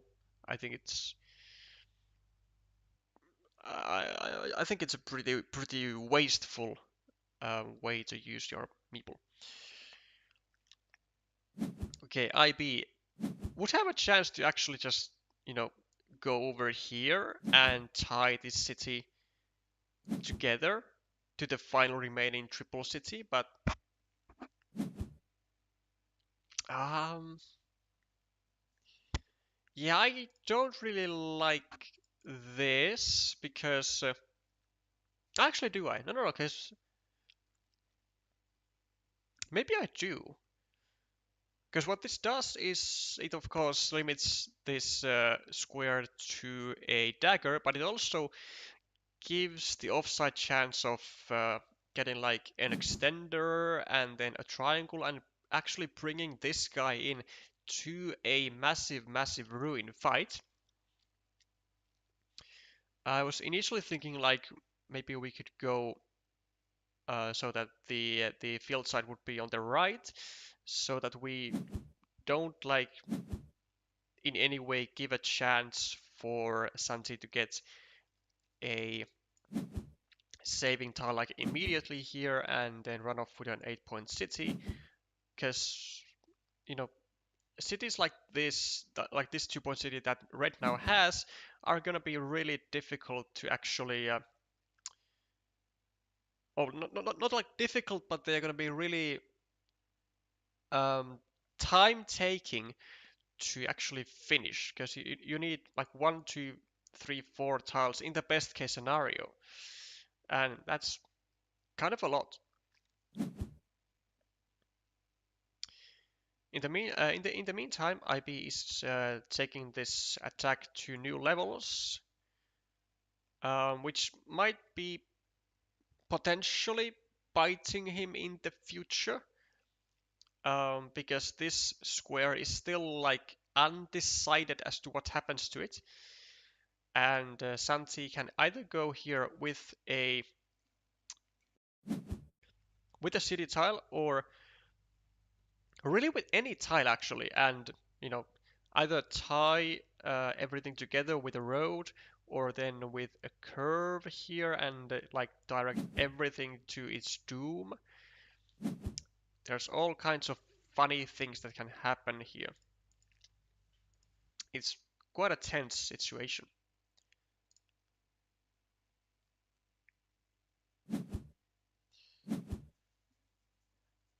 Hechu and Karupayun are not playing. Okay, so yeah, Karupayun definitely one of the um, top tier players of Argentina, as far as I know. Thank you for the well wishes, Mac. Nice to see you in the chat, welcoming the quote unquote comeback. Okay, so Santi does decide to actually use a crossroad to separate the 3-point road of IB from this project here, which he initially was going to try and overrun, but he does this for the sake of preventing any splitter type of situations from this city here. Which also brings me to actually liking this original move of IB very, very much. Because the thing is that if Santi, after he went here with a second road meeple, if he decides to follow through with the threat and actually take over this entire thing, then there is no way that he can actually block this square. It's either going to be restricted to a triangle or to a splitter, or then it's going to be restricted to the final remaining triple city with a field.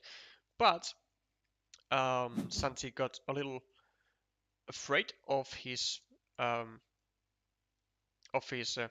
own buildings, let's say, and thus he kind of backed away from his initial plan.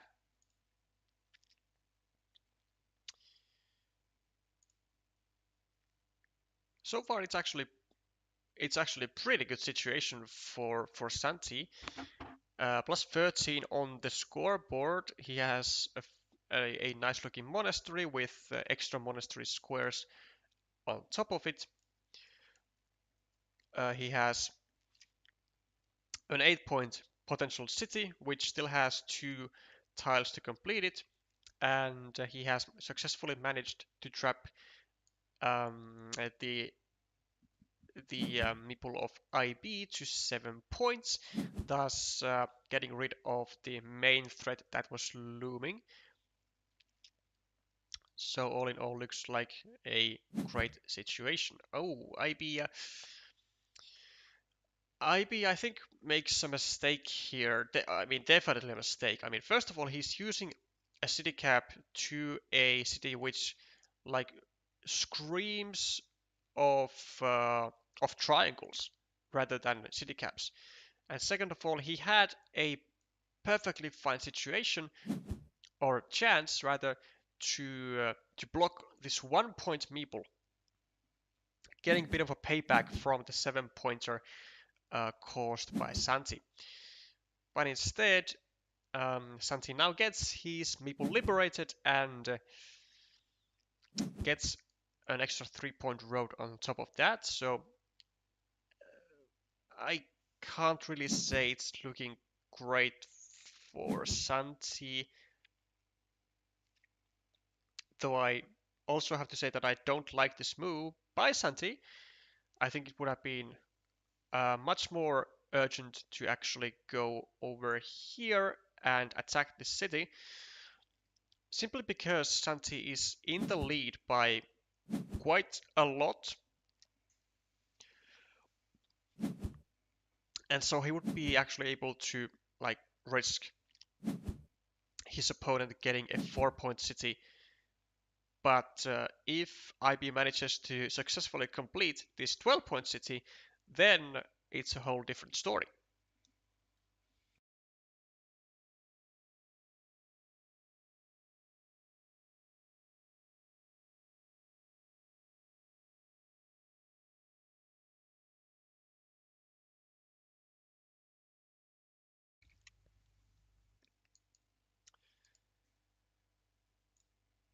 So there are still three tiles that go here. The question is, does Santi want to limit that to only one?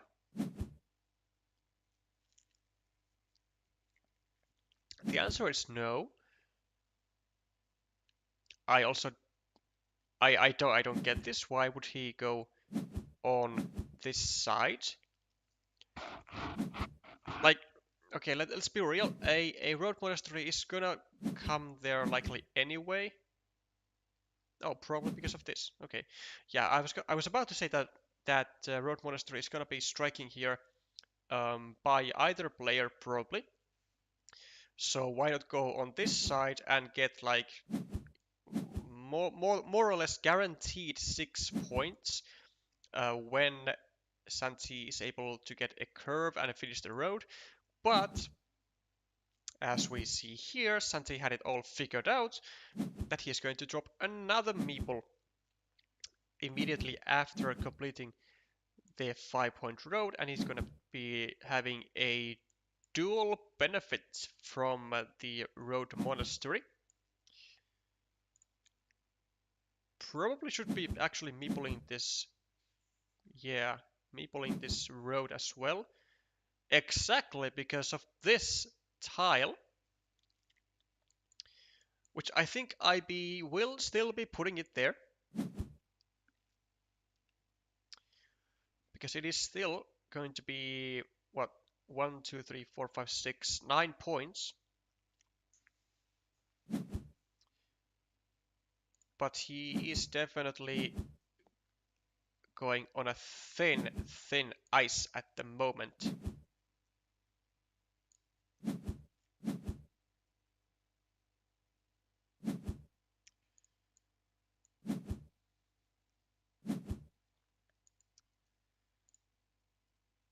What? Okay, IB, why? Why on earth? Why on earth would you do this? First of all, you are losing this um, game at the moment, like entirely. Like Santi, like Santi's chances are, from the top of my head, like I don't know, 90% to win, if not more. I don't know if it's even possible for IB to win at this point, but you don't take cities like this when you have two meeples and you are behind in points significantly. Like you need to fight for the fields, if anything. Or if you go, if you want to get like this ball-shaped city, then you pretty much need to take it only after you get like the second city cap. Not on the CCCC.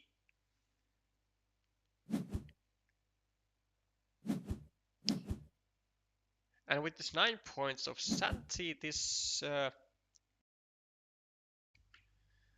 game should be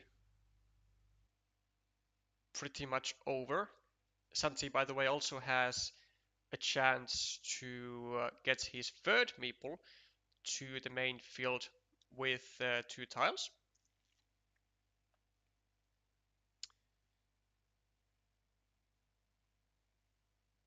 So let's see if there's any possibility for IB to win this.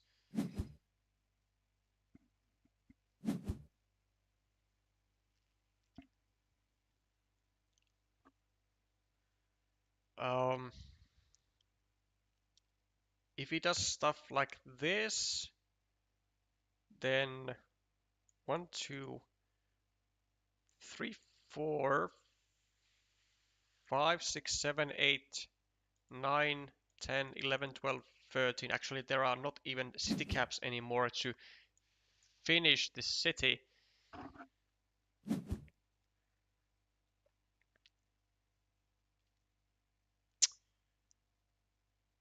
Well, there is another road monastery, but like, you know, since this main field is worth 15 points, even if Santi wouldn't connect to it, which he now does, it's like 10,000 miles away from actually being enough for a win. And what is Santi doing? This 1 point is not worth it. I mean, there isn't a city crossroad anymore to fit on the square. They are all on the field, or on the board rather. So like, why not just connect your stuff? I don't know.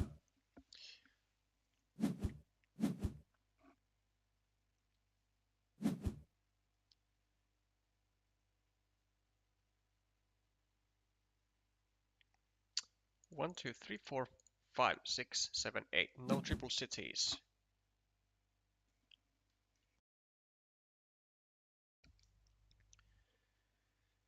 IB probably... I mean, the best thing he can do is probably still attack the field somehow. Maybe, I don't know, over here. I don't know which tiles are remaining. That's the thing. 1, 2, 3, 4, 5, 6, 7, 8, 9. No curves.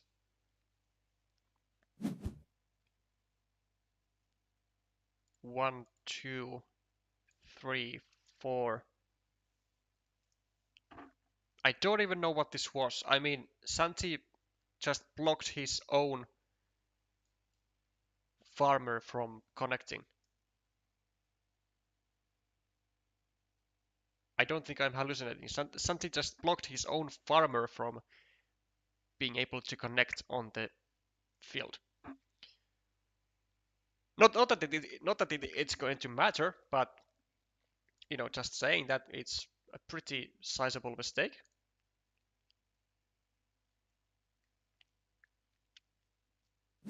If you ask me. Yeah, as a matter of fact, he did indeed take away the only tile that he was able to use for the connection. So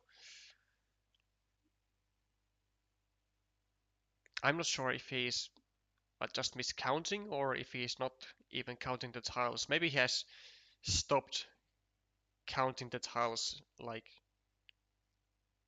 in general, because he is so far ahead.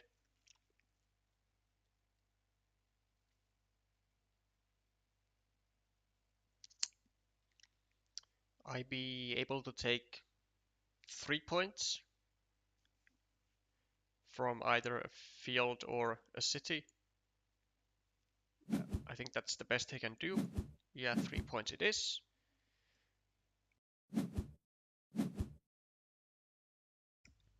And it appears that the downfall of IB is continuing, having a really rough time in this tournament at the moment.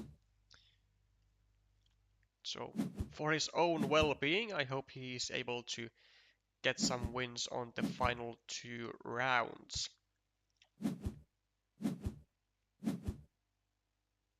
Or if not, then he also has he always has the best of 5s happening afterwards. Reminds me what I was actually supposed to ask um, before the break stopped. So, um, is the single elimination bracket or the best of fives in whatever format, are they going to be happening like right after this Swiss tournament, or are they going to be happening um, on completely another day or another time? That's what I'm supposed to ask. So if any Argentinian is in the chat as of right now, then do let me know.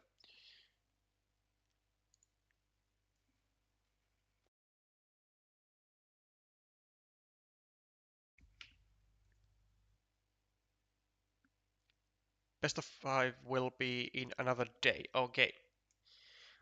Thank you for confirming.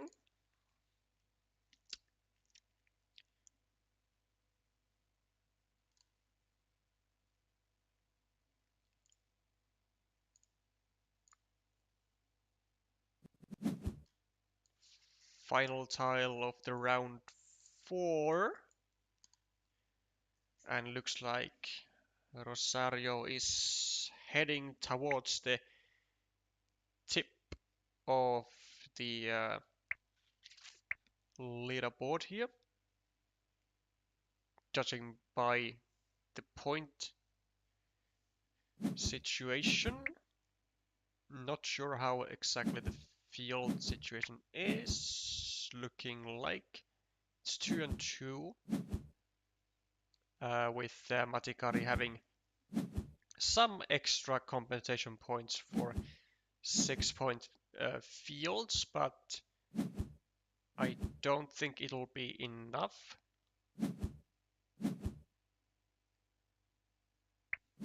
Oh, well, definitely not, because Rosario had 3 meeples on the field, or on the main field, instead of 2.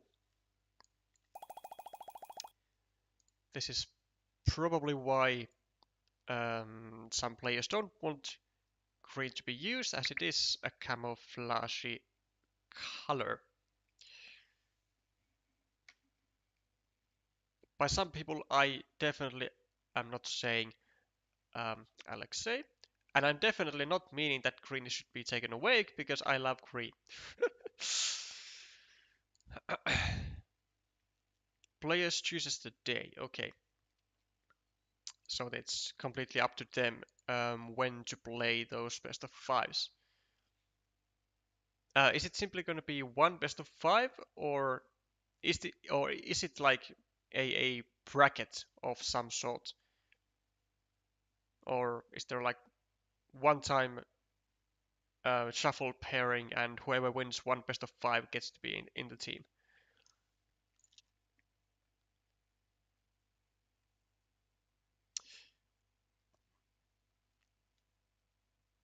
Okay, in the meantime, um, let's see. Let's go to Taiwo and Pitufo.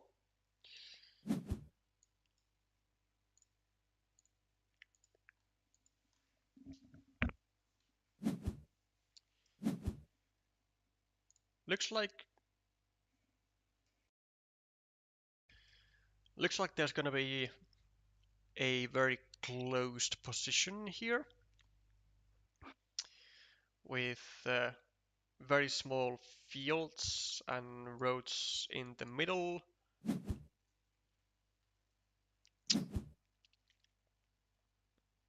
Maybe a ruin fight, who knows. Pitufo, do you ever go here? I mean, I think you do, yeah. You just take the points when you can.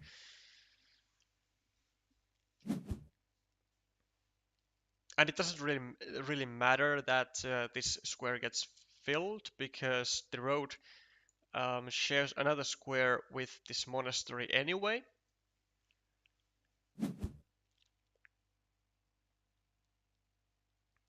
Already the third starting tile going out the game, and Taiwo's situation with this meeple looks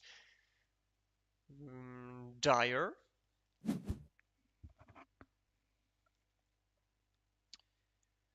to say at least. No quick points to be taken for Pitufo. So, what does he do? Does he just go maybe... Maybe you go over here actually and try to restrict another 1 point meeple to the starting tile. That would be pretty painful. Knives would know all about that.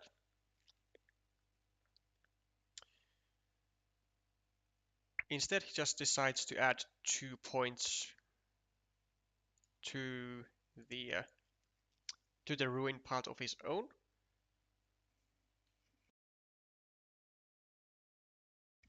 Though I am a bit surprised that he does not turn the road end downwards so that it might be helping his own road. Maybe he doesn't just want to give any potential crossroad potential crossroad plays to Taiwo, going over like here, taking 2 points, limiting this to a crossroad, something like that.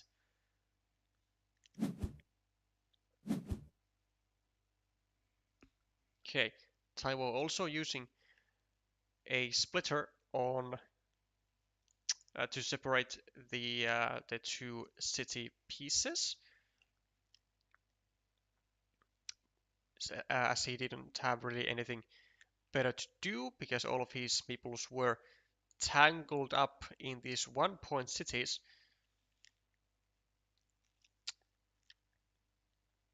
Pitufo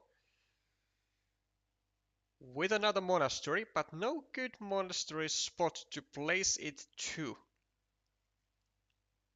Like, do you just go over here and not meeple the monastery? That seems such wasteful activity, though.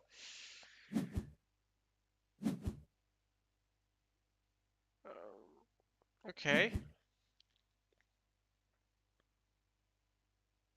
Okay, I mean, it does make some sense.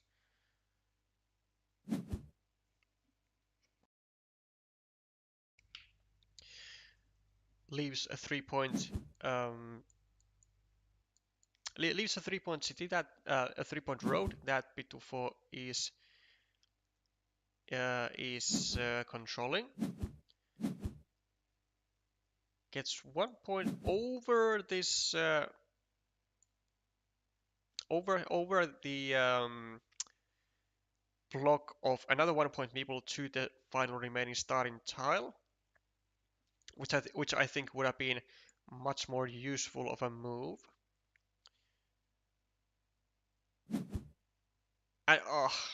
I mean, come on. I mean, there's no way Pitufo uses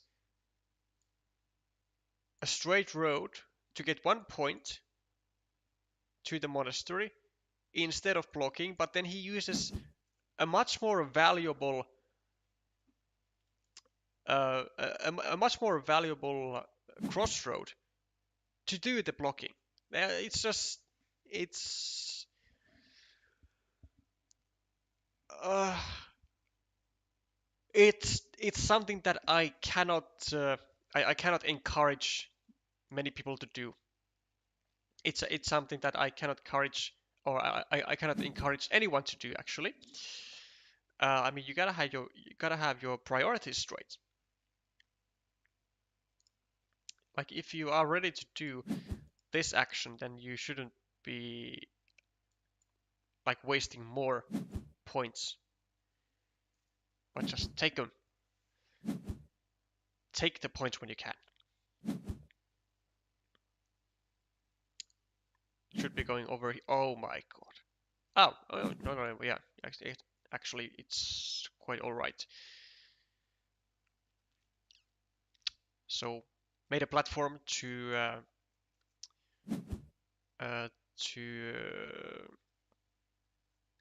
try and block the much more threatening city. So yeah, that's all right.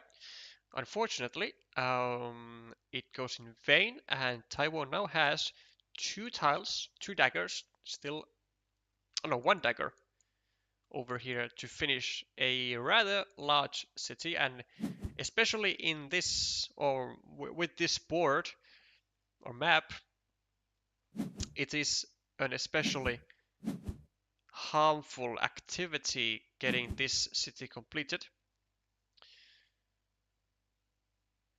because there are almost no spots to actually score. Like you can take a 6-point field maybe here or here, but like that's about it. That's the scoring opportunity that this board texture has. Well, just in time, Bitufa drops a farmer.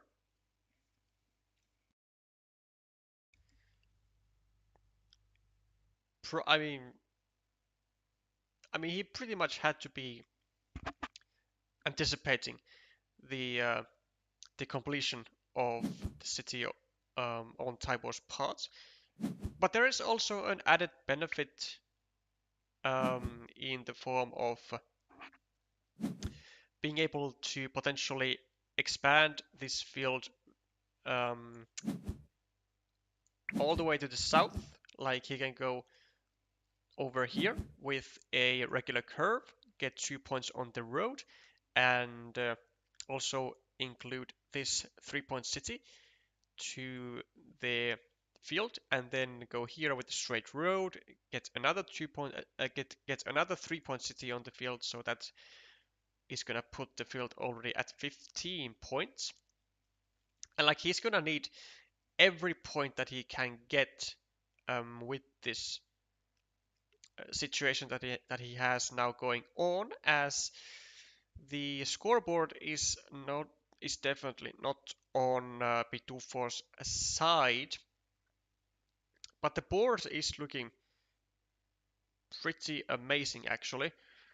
I mean, Taiwo has two meeples, two meeples strapped to just 2 points total, whereas Pitufo has an 8-point monastery, a 6-point road with room to grow, a 7-point ruin here, another 8-point monastery, which has scoring potential over here, and then the field. So like, um, it's somewhat, so it's somehow still a pretty even game, I would say, even though Taiwo finished a massive city.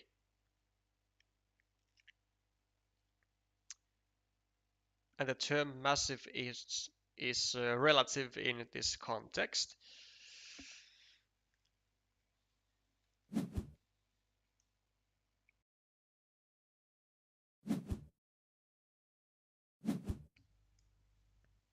So Taiwo initiates the attack on the field and also takes a 6-point field of his own. Pitufo gonna be adding 2 points probably to his scoreboard tally.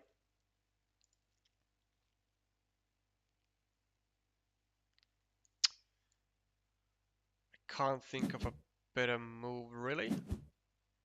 Oh, oh, do I like that? Honestly, not. Because taking this 6-point field here is not urgent due to this 3-point field being like out there. Because Taiwo can very easily just invest a meeple himself on over here and just equalize this 6-point field.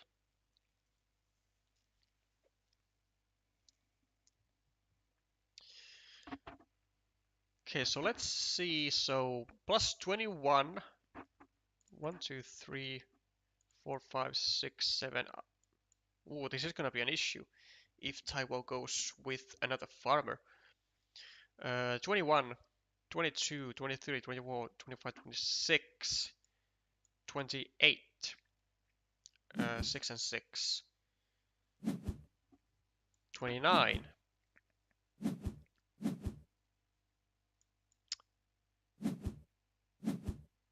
21,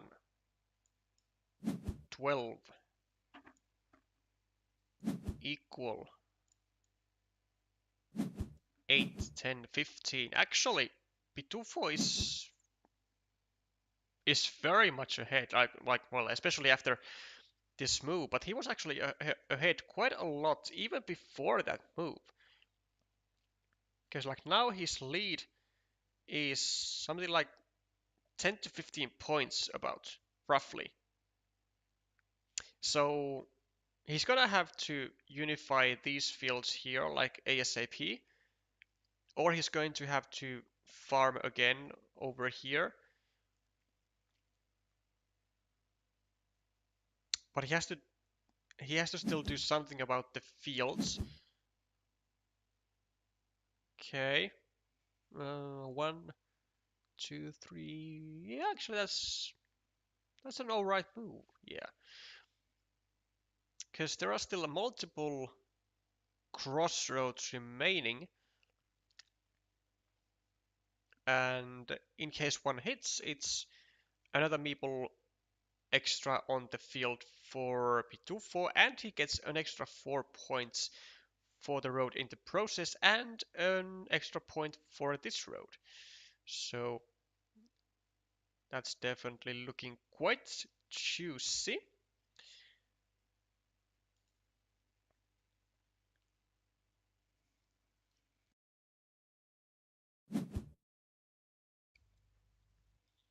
Okay, how is that for a block? It is 1, 2, 3, 4. There's one. Okay. Is there? Okay, so there are two tiles that fit here. One is the road triangle, and one is the one remaining city crossroad.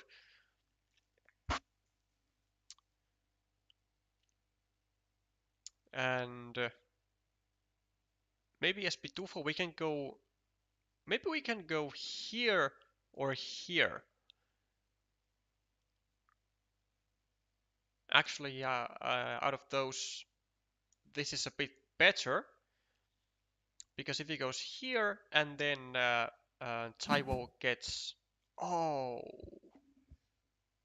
Ah, no. Or he just knows what he has in hand. But I was about to say that this might be a little better because then he keeps alive both of his outs to get to the field. Whereas if he goes over here and Taiwo gets the road triangle, then he can go over here and make a block. Same thing with the city crossroad. But if he goes here and then Taiwo gets a road triangle, then he can only go here, and it's not going to restrict this square at all, actually. But he gets one of the best tiles in the game. For him, gets to get a 6-point ruin as well, and due to the amount of oh wait, he doesn't have impulse. Never mind. I was about to say due to the amount of crossroads he can then keep scoring, but that's not going to matter. Now Pitufo still needs to get, I think, the one remaining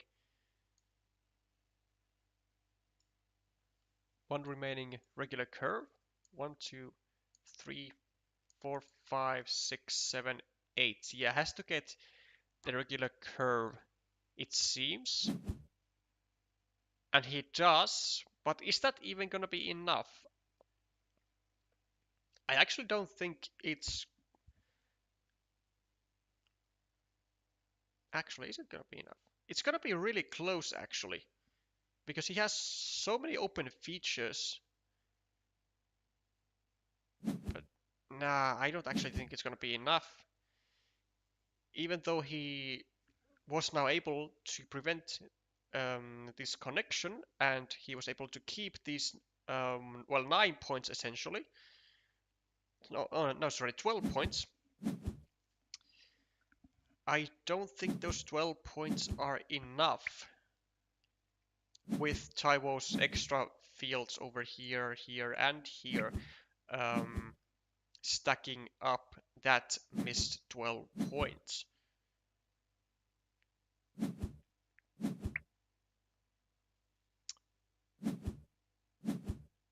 Oh, wait. It is enough. Holy. My god, Pitufo had much more like banked points than I actually gave him credit for. 8-point Monastery, 7-point Ruin, another 6-point Ruin, like 4, 5, 6, 7, 8, 9, 10-point Road, and then this main field of 15 points. It's, well, quite a point grab in the end. Well, credit to Pitufo for realizing what his win condition was and really going like full-fledged for it. Paid off, and now I think he is in the prime spot of the tournament.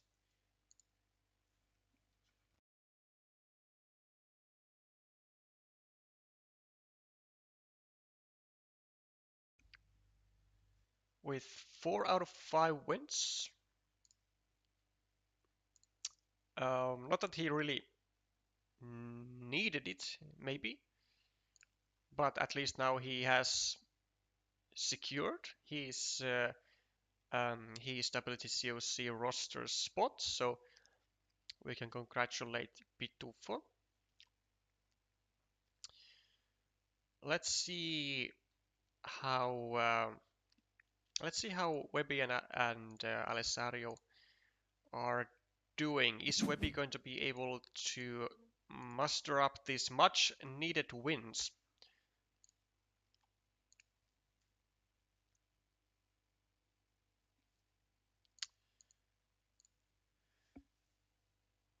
+6 for Rosario, +10, 5, 6. This field is 6 points, so +12, 4, 1, +2. So Rosario is, according to my calculations, -4 at the moment.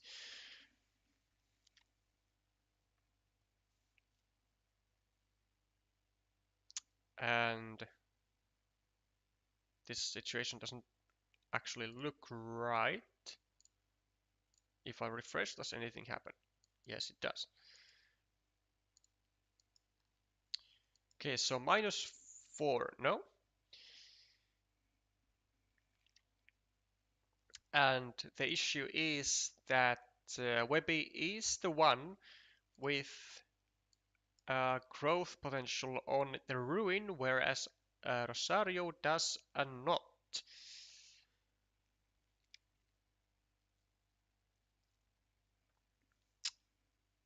Now, is there a dagger remaining? Not only one, but there are 2 daggers remaining. And it's... well, it actually doesn't help Webby that much. It's gonna give him a meeple back, but... or would give him a meeple back, but it's also gonna be a -2 point move. Because it gives a completed city to Rosario's field, and it gives away these 3 extra points of the road.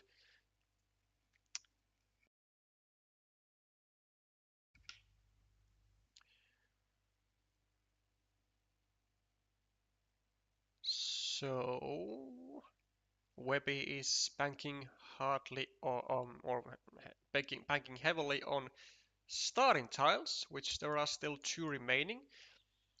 It'll be another completed city on the field of Webby, and it'll also be getting a meeple onto this 6-point field, which has actually a lot of growth potential. There's this city here, and then this city here. So it's actually going to be likely at least a 12-point field in the end. So it's going to matter. It is going to matter.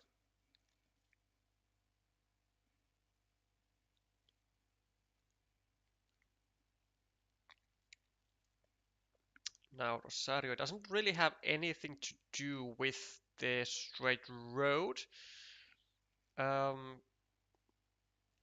Maybe... What can he even do? I really don't know. Maybe he can go... Ah, it's really not a good tile at all. I mean, maybe we go here and then place something here to prevent Webby from restricting us any further.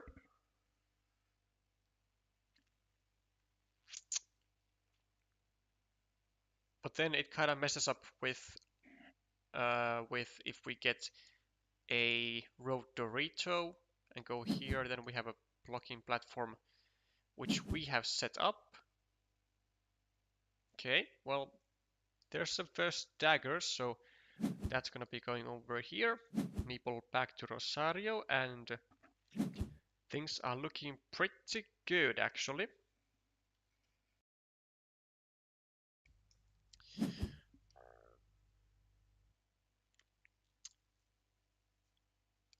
Now, do we take this? Do we take this? Or do we actually just place a farmer on here? And then whoever gets the starting tile is going to get the points from this, but it's also going to not only let Webby to Rosario's field, but it's going to let Rosario to Webby's field. So a little payback from getting to here. Rosario says no, just wants to get the 4 natural points from the tile. And he's going to go here at some point in the future. Or probably should go.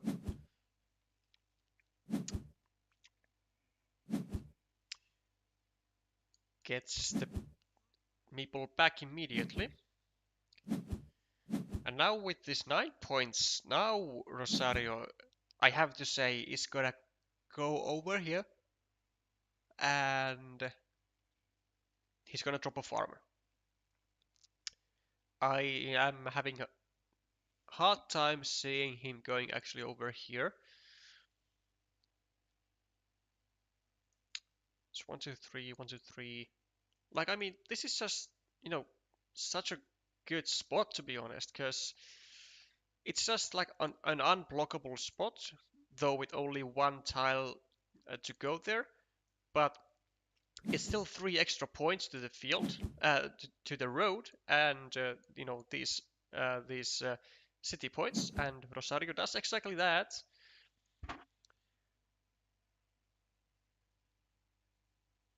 What else does he do? Do you go over here and drop a farmer? Or maybe over here, drop a farmer? Are those ever options? With 12 points ahead, 16, 8 equal 5, and then equal. I mean, I would argue that it's actually not even bad at all to just keep dropping farmers as he does, though he's gonna need straight roads or actually straight roads only. One, two, three, four, five, six, seven. Oh, but this is not good. Or is this? Because now he needs the starting tile here as well.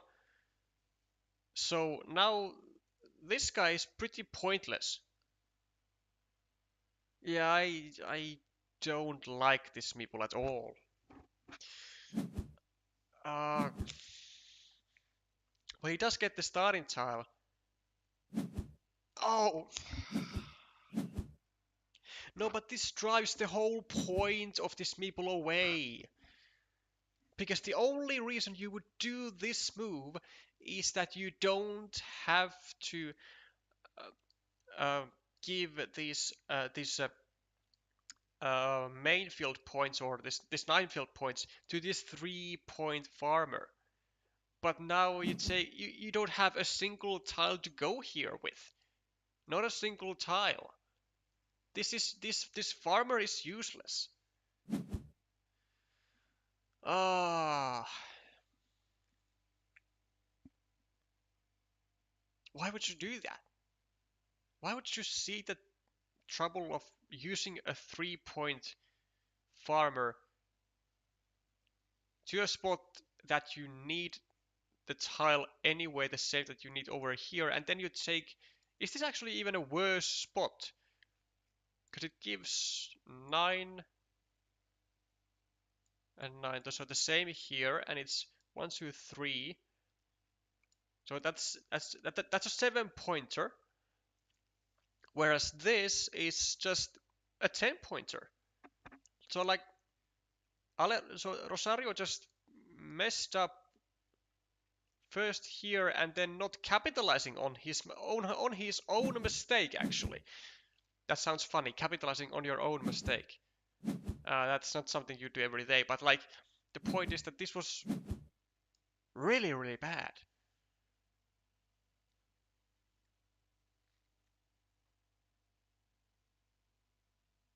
Really bad.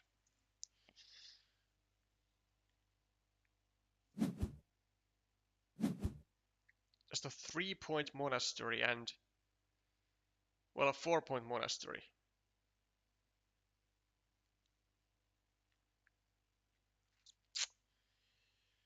Yeah, not actually.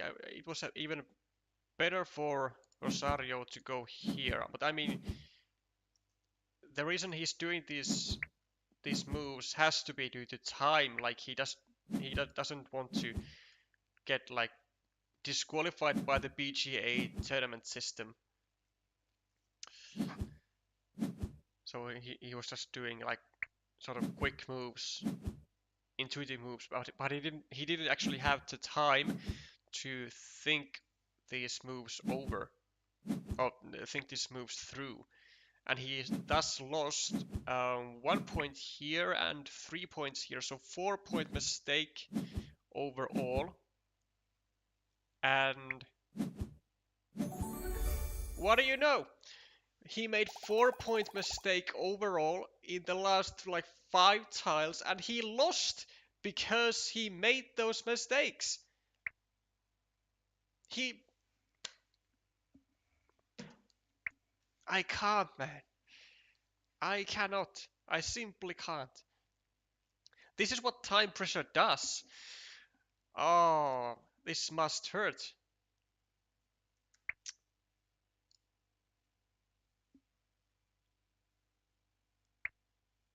Did this classical thing of congratulating the opponent in a game they won. He doesn't do it on purpose, but it feels so mean. Yeah, it's not the best feeling for Rosario. Oh wait, you were talking about Pitufa. Well, I mean, looks like there are some sort of sparksies going all over.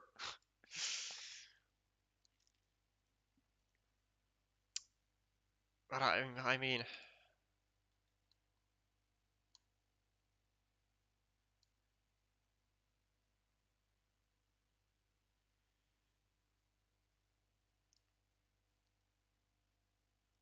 oof. No, no. I mean, this was definitely on Rosario. This move, this loss rather. And I mean, he would. Oh no! Oh no! So Rosario has dropped to eighth spot for due to a loss from a game that was completely winnable. Like all he needed to do was just have like if if like a 10 or 20 more seconds to actually think over the moves he did, but he didn't have the luxury of time to do so. And now he might be paying for his mistakes. He might be paying for it. Webby has climbed to the seventh spot, and it's about to get feisty. So this final round is going to be huge for several players. Actually, to all players probably with 3 wins at the moment, because if you lose, you are in a risk of getting basically eliminated from the WTCOC team. So who do we watch? Um, why don't we go for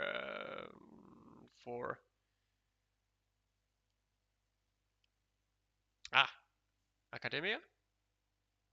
But it's not a decisive game. Okay, well, let's just go for the most content game with Pitufo and Big Nacho.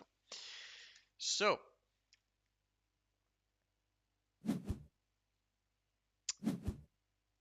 also hi there Esteban.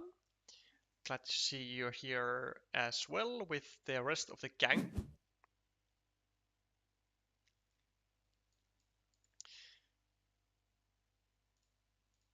Okay, pretty open position here with a decent road.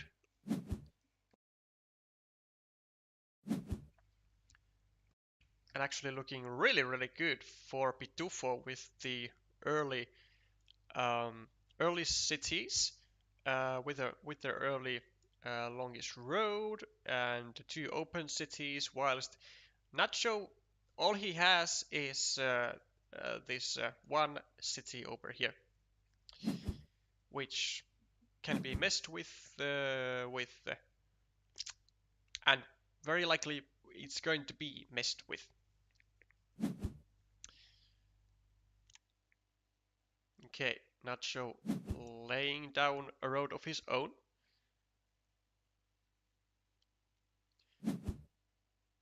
And Pitufo just focuses on keeping up the point rankings. I would assume Nacho is just gonna go over here, drop a farmer. Like it's gonna be a 9-point field. It's doable already.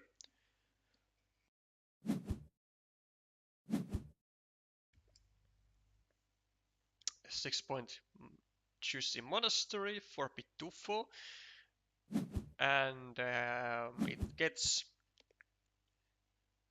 almost completed by his opponent. Makes another monastery spot, and Pitufo immediately takes advantage of that.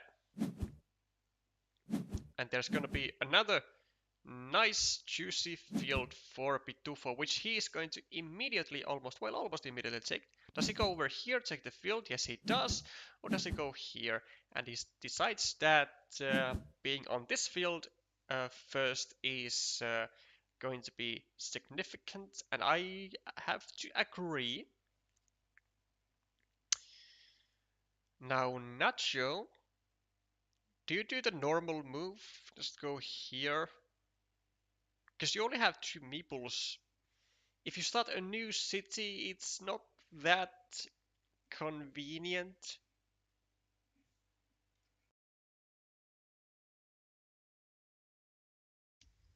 Maybe with 3 meeples you could still start a new city, but then if you go here, then we are just gonna be seeing probably another field meeple from Pitufo just getting added over here. Oh, okay. And this is actually all right. This is all right. Um, so now he takes away the threat of this city being in a dire risk of getting um, packed in with like a road, and he makes a great use for himself for triple cities and even the quad city.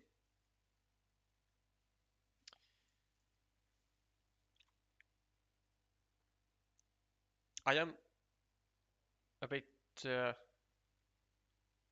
um, sort of surprised that Big Nacho decides to go with a harassment rather than just adding straight up 3 points to his field, which is like to a field which is impenetrable actually. Super safe. This one, oh, I no, I don't like this at all.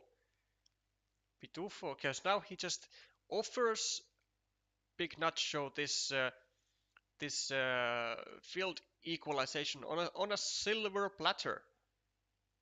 Like this is the worst uh, feeling that can happen, really. Like your opponent finishes a city and drops a farmer, and then like you don't have a secondary spot to actually uh, to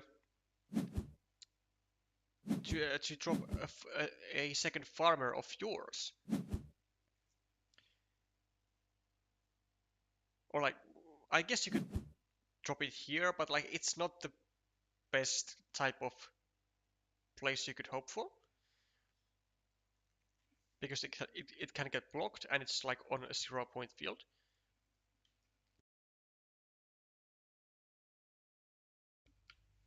But like, yeah, I really don't like the city cap of Pitufo. Like, I would have been okay with it if he turned it to the left and meepled the 1 point city. Like that would have been okay move. But then this, like offering this field connection opportunity, just screaming of invade my field, is not the way to go, I think. He might be a bit too confident on his point lead. Like even though his point lead is big, I mean 29 points, and almost a finished monastery for plus 37. It's not like he's in a guaranteed position to do stuff like this. He has to still really think about his moves.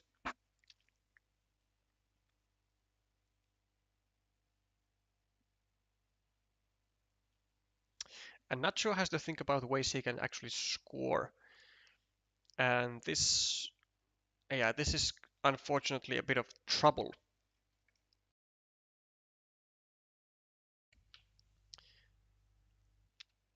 Because let's say Pitufo gets like a cow over here, which there are still 4 in the deck.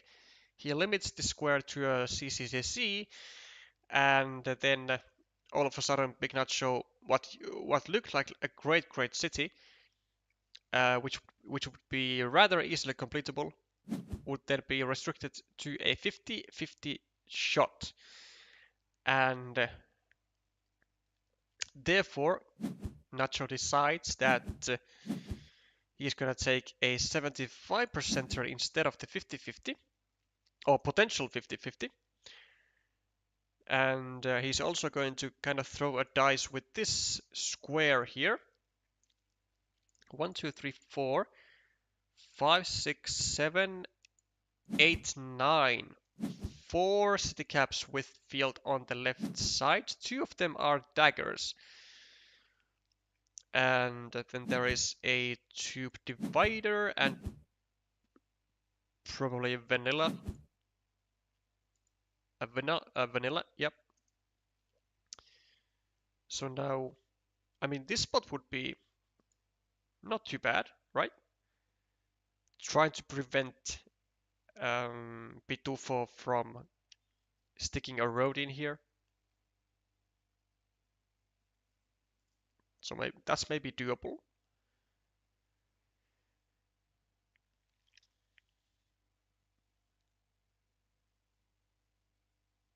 We could also go maybe over here, like set up a connection for this field people on the bottom side, and then prepare another connection over here.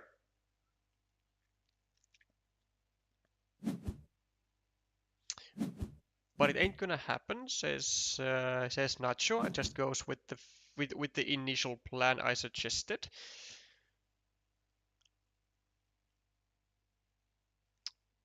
We should be seeing a total block. And this is also great because this move blocks the connection of this farmer to the main part of the field from the upper route. So that works out like a charm. So now we can potentially, as Big Nacho, like block this connection and connect our 3-point meeple from the bottom.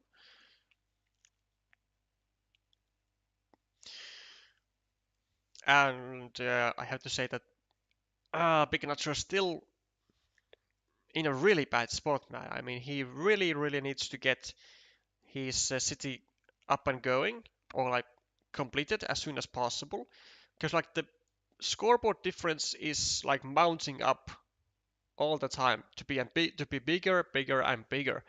It's 42 points at the moment, and besides this city, Nacho really doesn't have like anything.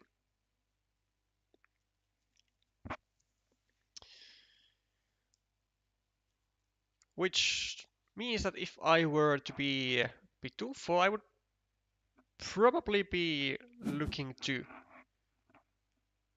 do stuff to this square as soon as possible. Maybe even creating like more squares to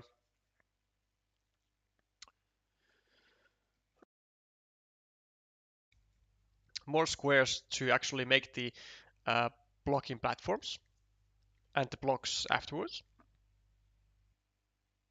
Besides, he's actually going to need this blocking platform anyway, because simply using a tile over here is not going to be enough. There's still a dagger, there's still a tube divider, there's still a vanilla. So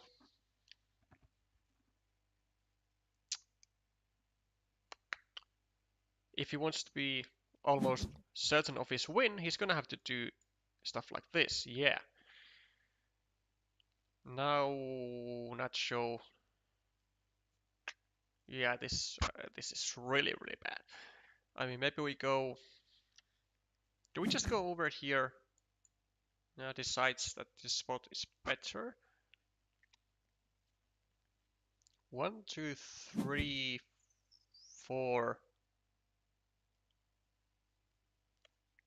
Yeah, I'm not sure. Probably has to drop a farmer here and then get the points afterwards.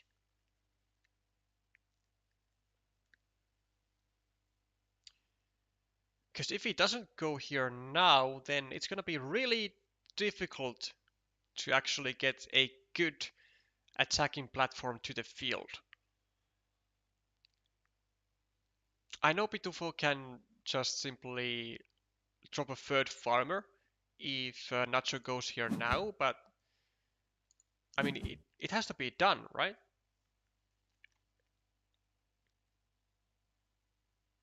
And I believe Pitufo will certainly go here. Like, it doesn't matter that um, Nacho will be equalizing the field. What matters is that Pitufo has to assume that it's going to happen anyway. Or go there, yeah, a limit, yeah, finally do the restriction on the city and limit the potential city cap amount from 3 to just 1 and eventually to absolutely 0. And with this block, I believe this is very, very close to actually already winning, like almost 100%.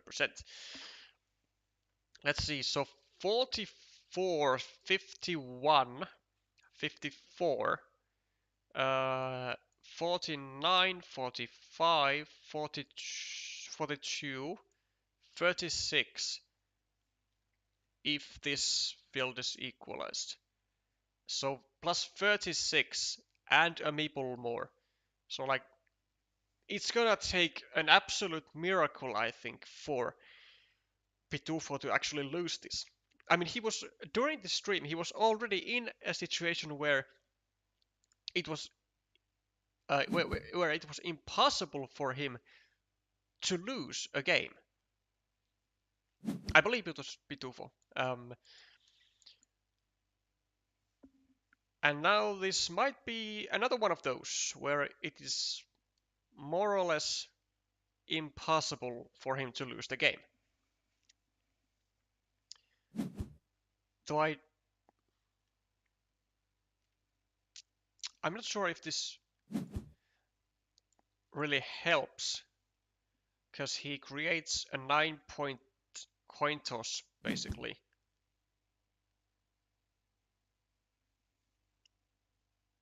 And I believe he should actually just go here and farm and like assume that Big Nacho, just assume that Nacho is gonna get the monastery anyway. So at least then you'll be joining this 12-point field. Yep. Okay, so Nacho can still actually complete this city. He can go here and then he can get a city crossroad and then he can finish the city and get a 5-point road as well on top of that. Or do you just go here for 6 points? I mean, but you gotta go big or go home, right? Because there is actually how many? Oh, there's a dagger and there's a city crossroad. I think you still have to go here, and you like you just have to hope that you get like every great tile possible. So you gotta hope that you get like the city crossroad, then you get the dagger, then you get the monastery, and then you get a curve, like all the best scoring tiles.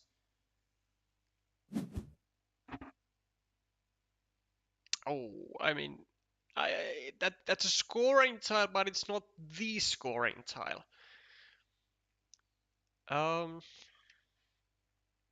But I think we still go with it, do we? Can we ever win if we do that? I mean, we have 8, 6, 4. Yeah, we have 4 tiles after this.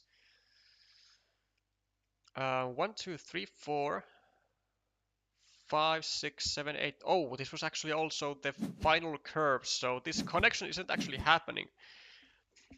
And somehow, some way, Pitufo actually managed to draw every single curve that fits into this square. Also draws the monastery, like, oh, man, this is really, really grim for Pitufo. Like really, really grim.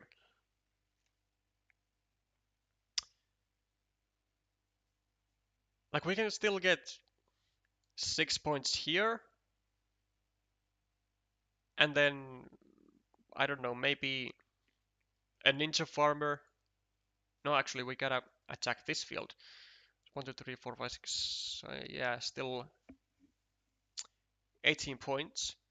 It's gonna be 21. So we gotta get like this 6-pointer here, and then we gotta um, attack this field through 1, 2, 3, 4. Yeah, I was gonna say we're gonna attack this field through the remaining vanilla, but yeah, Nacho is just completely done with this game. He doesn't really seem to care all about maximizing the score anymore at this point, which I can't really blame him for. I mean,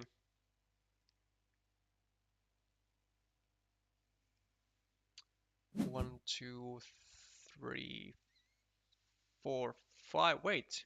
This didn't block anything, did it? I don't think. I don't think this actually reduced any tiles that Nacho was able to use on this connection anyways. Why is Pitufo going with this instead of this? Like 12 points versus 4 points. I guess he just forgot that this existed.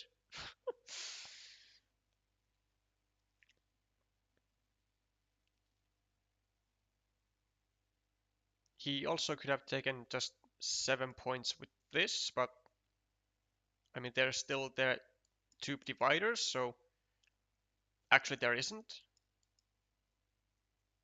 No, like Pitufo was just missing out on, I don't know, a billion points, 12 points here, like missed out on 8 points, and then 7 points here. Like this is just murderous, really.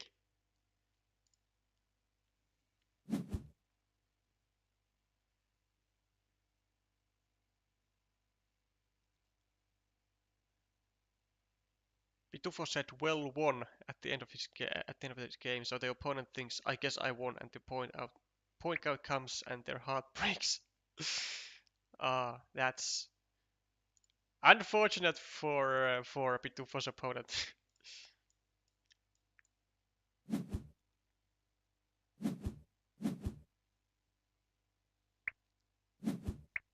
Yeah, I mean this was really just one of those games for Big Nacho where nothing just goes the way you want it to. Like didn't get to complete the city, didn't draw any of the remaining I think 4 um, curves, didn't get to complete the um, city over here, like just everything went exactly the way he did not want it to go. But not to worry for Big Nacho, for I think he actually no, does he qualify? He might actually drop to 8th if the worst hits. We'll see about the tiebreakers, but technically I think it's possible. Oh no, it's not. He already had 4 wins. So, are we done with the tournament? No, not quite. Rosario and Santi still going at it. We have the final 9 or 10 tiles. Actually, yeah, final 10 tiles of this tournament. And the situation is looking great for Santi on the scoreboard. Plus 15, 22, 25, 31, 30, 34, 37, and then any fields. 46, 45, 42, 39, 34, 25, and 4, no, plus 16 for Santi, so, and a meeple more. So, not really looking that hot for Rosario here. We have, I mean, this is dead. Is this completable? It's not. So what can there even be done by Rosario? 1, 2, 3, 4, 5. There's one monastery going here. It's a regular monastery. Okay.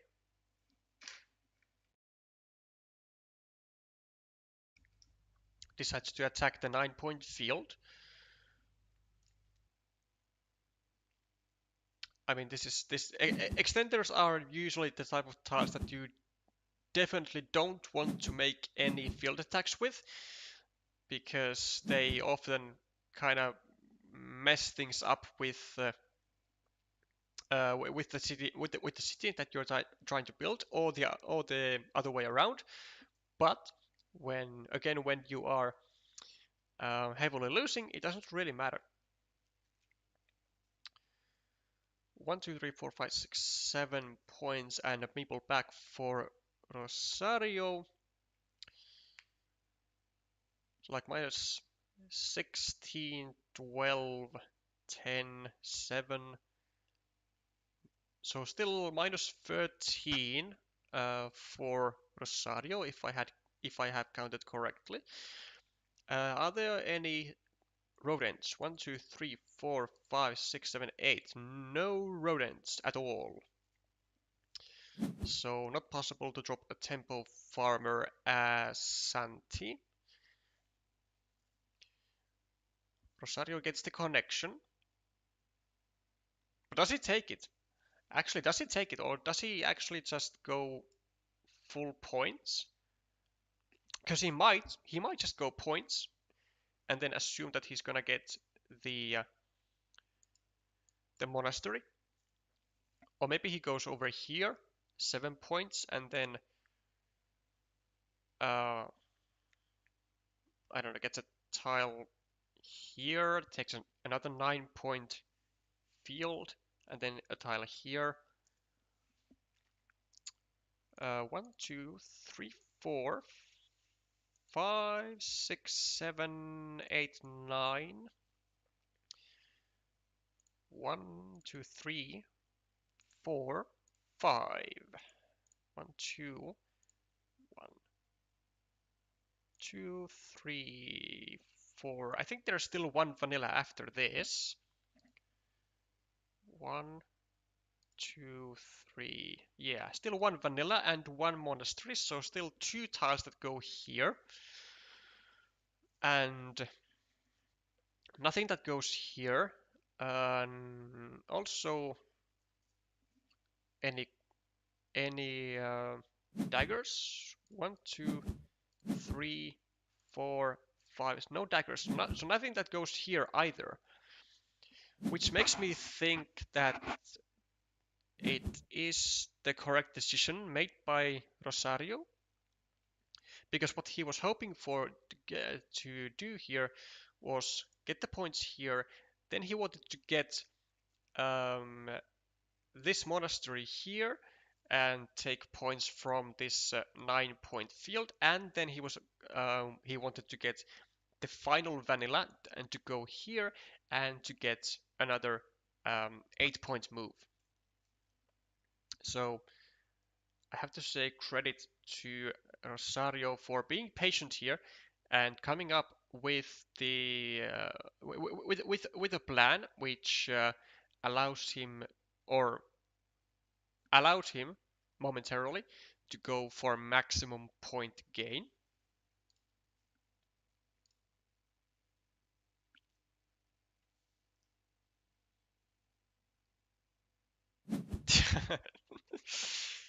Too bad you got me hooked on the the unluckiest game of my life. Yeah, I have to. I empathize for you, but unfortunately, I uh, I did not uh, feel sorry for you also. Fortunately, it doesn't really matter for you, so you still qualify. Unfortunately for Rosario, he didn't get either one of the tiles that he wanted or and needed. They both go to Santi, and Rosario again with very little amount of time, actually negative time of 18 seconds. So, but this time I think he didn't. He didn't actually do any like major mistakes there. He actually went for the best end game, or I'm not sure the best, but he went for the maximum the maximum point gain worthy moves in the end, which was what he needed to do. Though actually, probably this is a very minor mistake here, um, because if he gets the city cap, he won't be able to.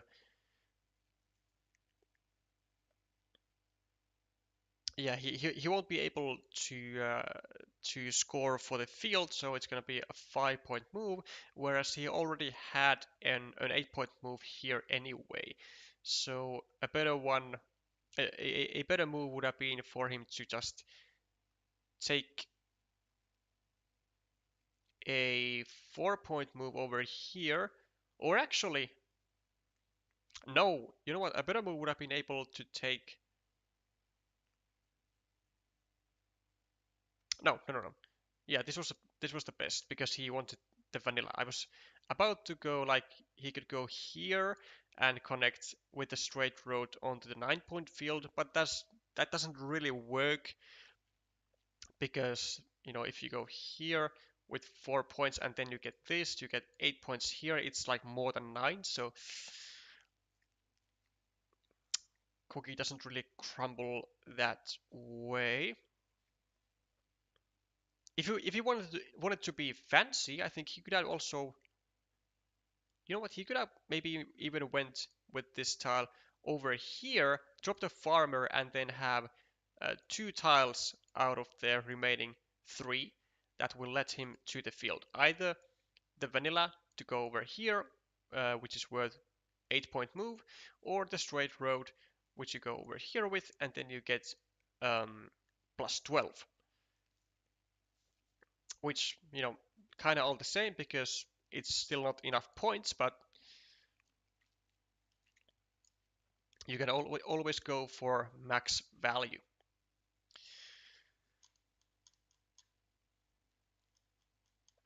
Okay, we are at the end of the tournament, and the situation is looking like this. Pitufo, 5 out of 6 wins. So, gonna be repping his Argentinian team with glory and honor.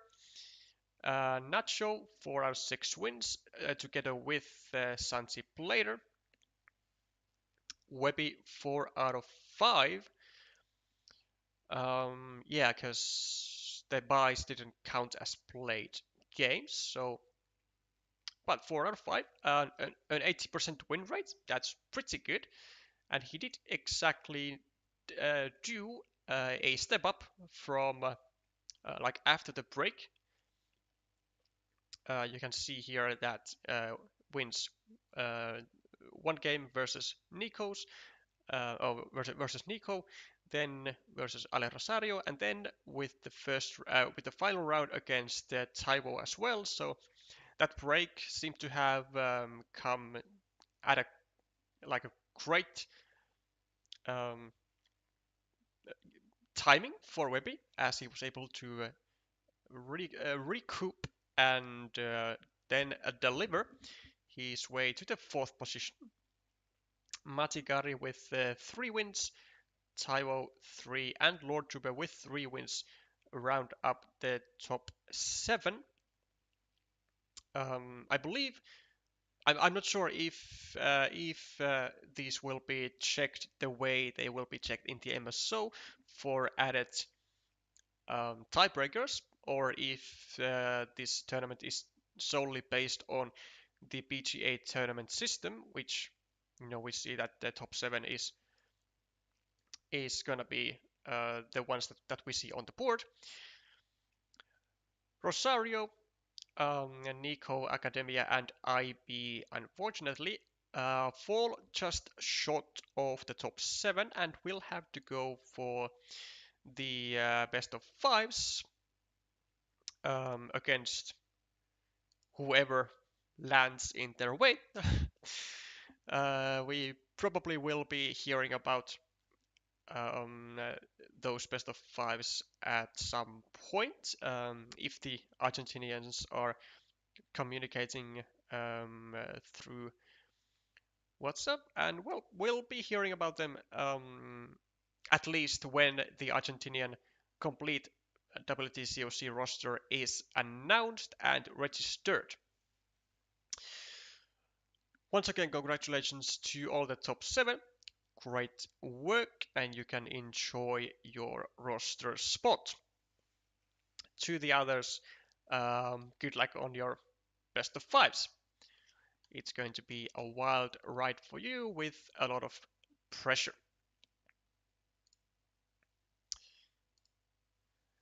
That's going to be it for this stream. As of right now, I do not yet know when the next stream will be. Um, it might be tomorrow, it might not, but I'll have to wait and see how my own schedules collide or not collide. I hope you all have a great rest of the day, morning or evening, and I will see you again with some more Carcassonne content. Bye for now.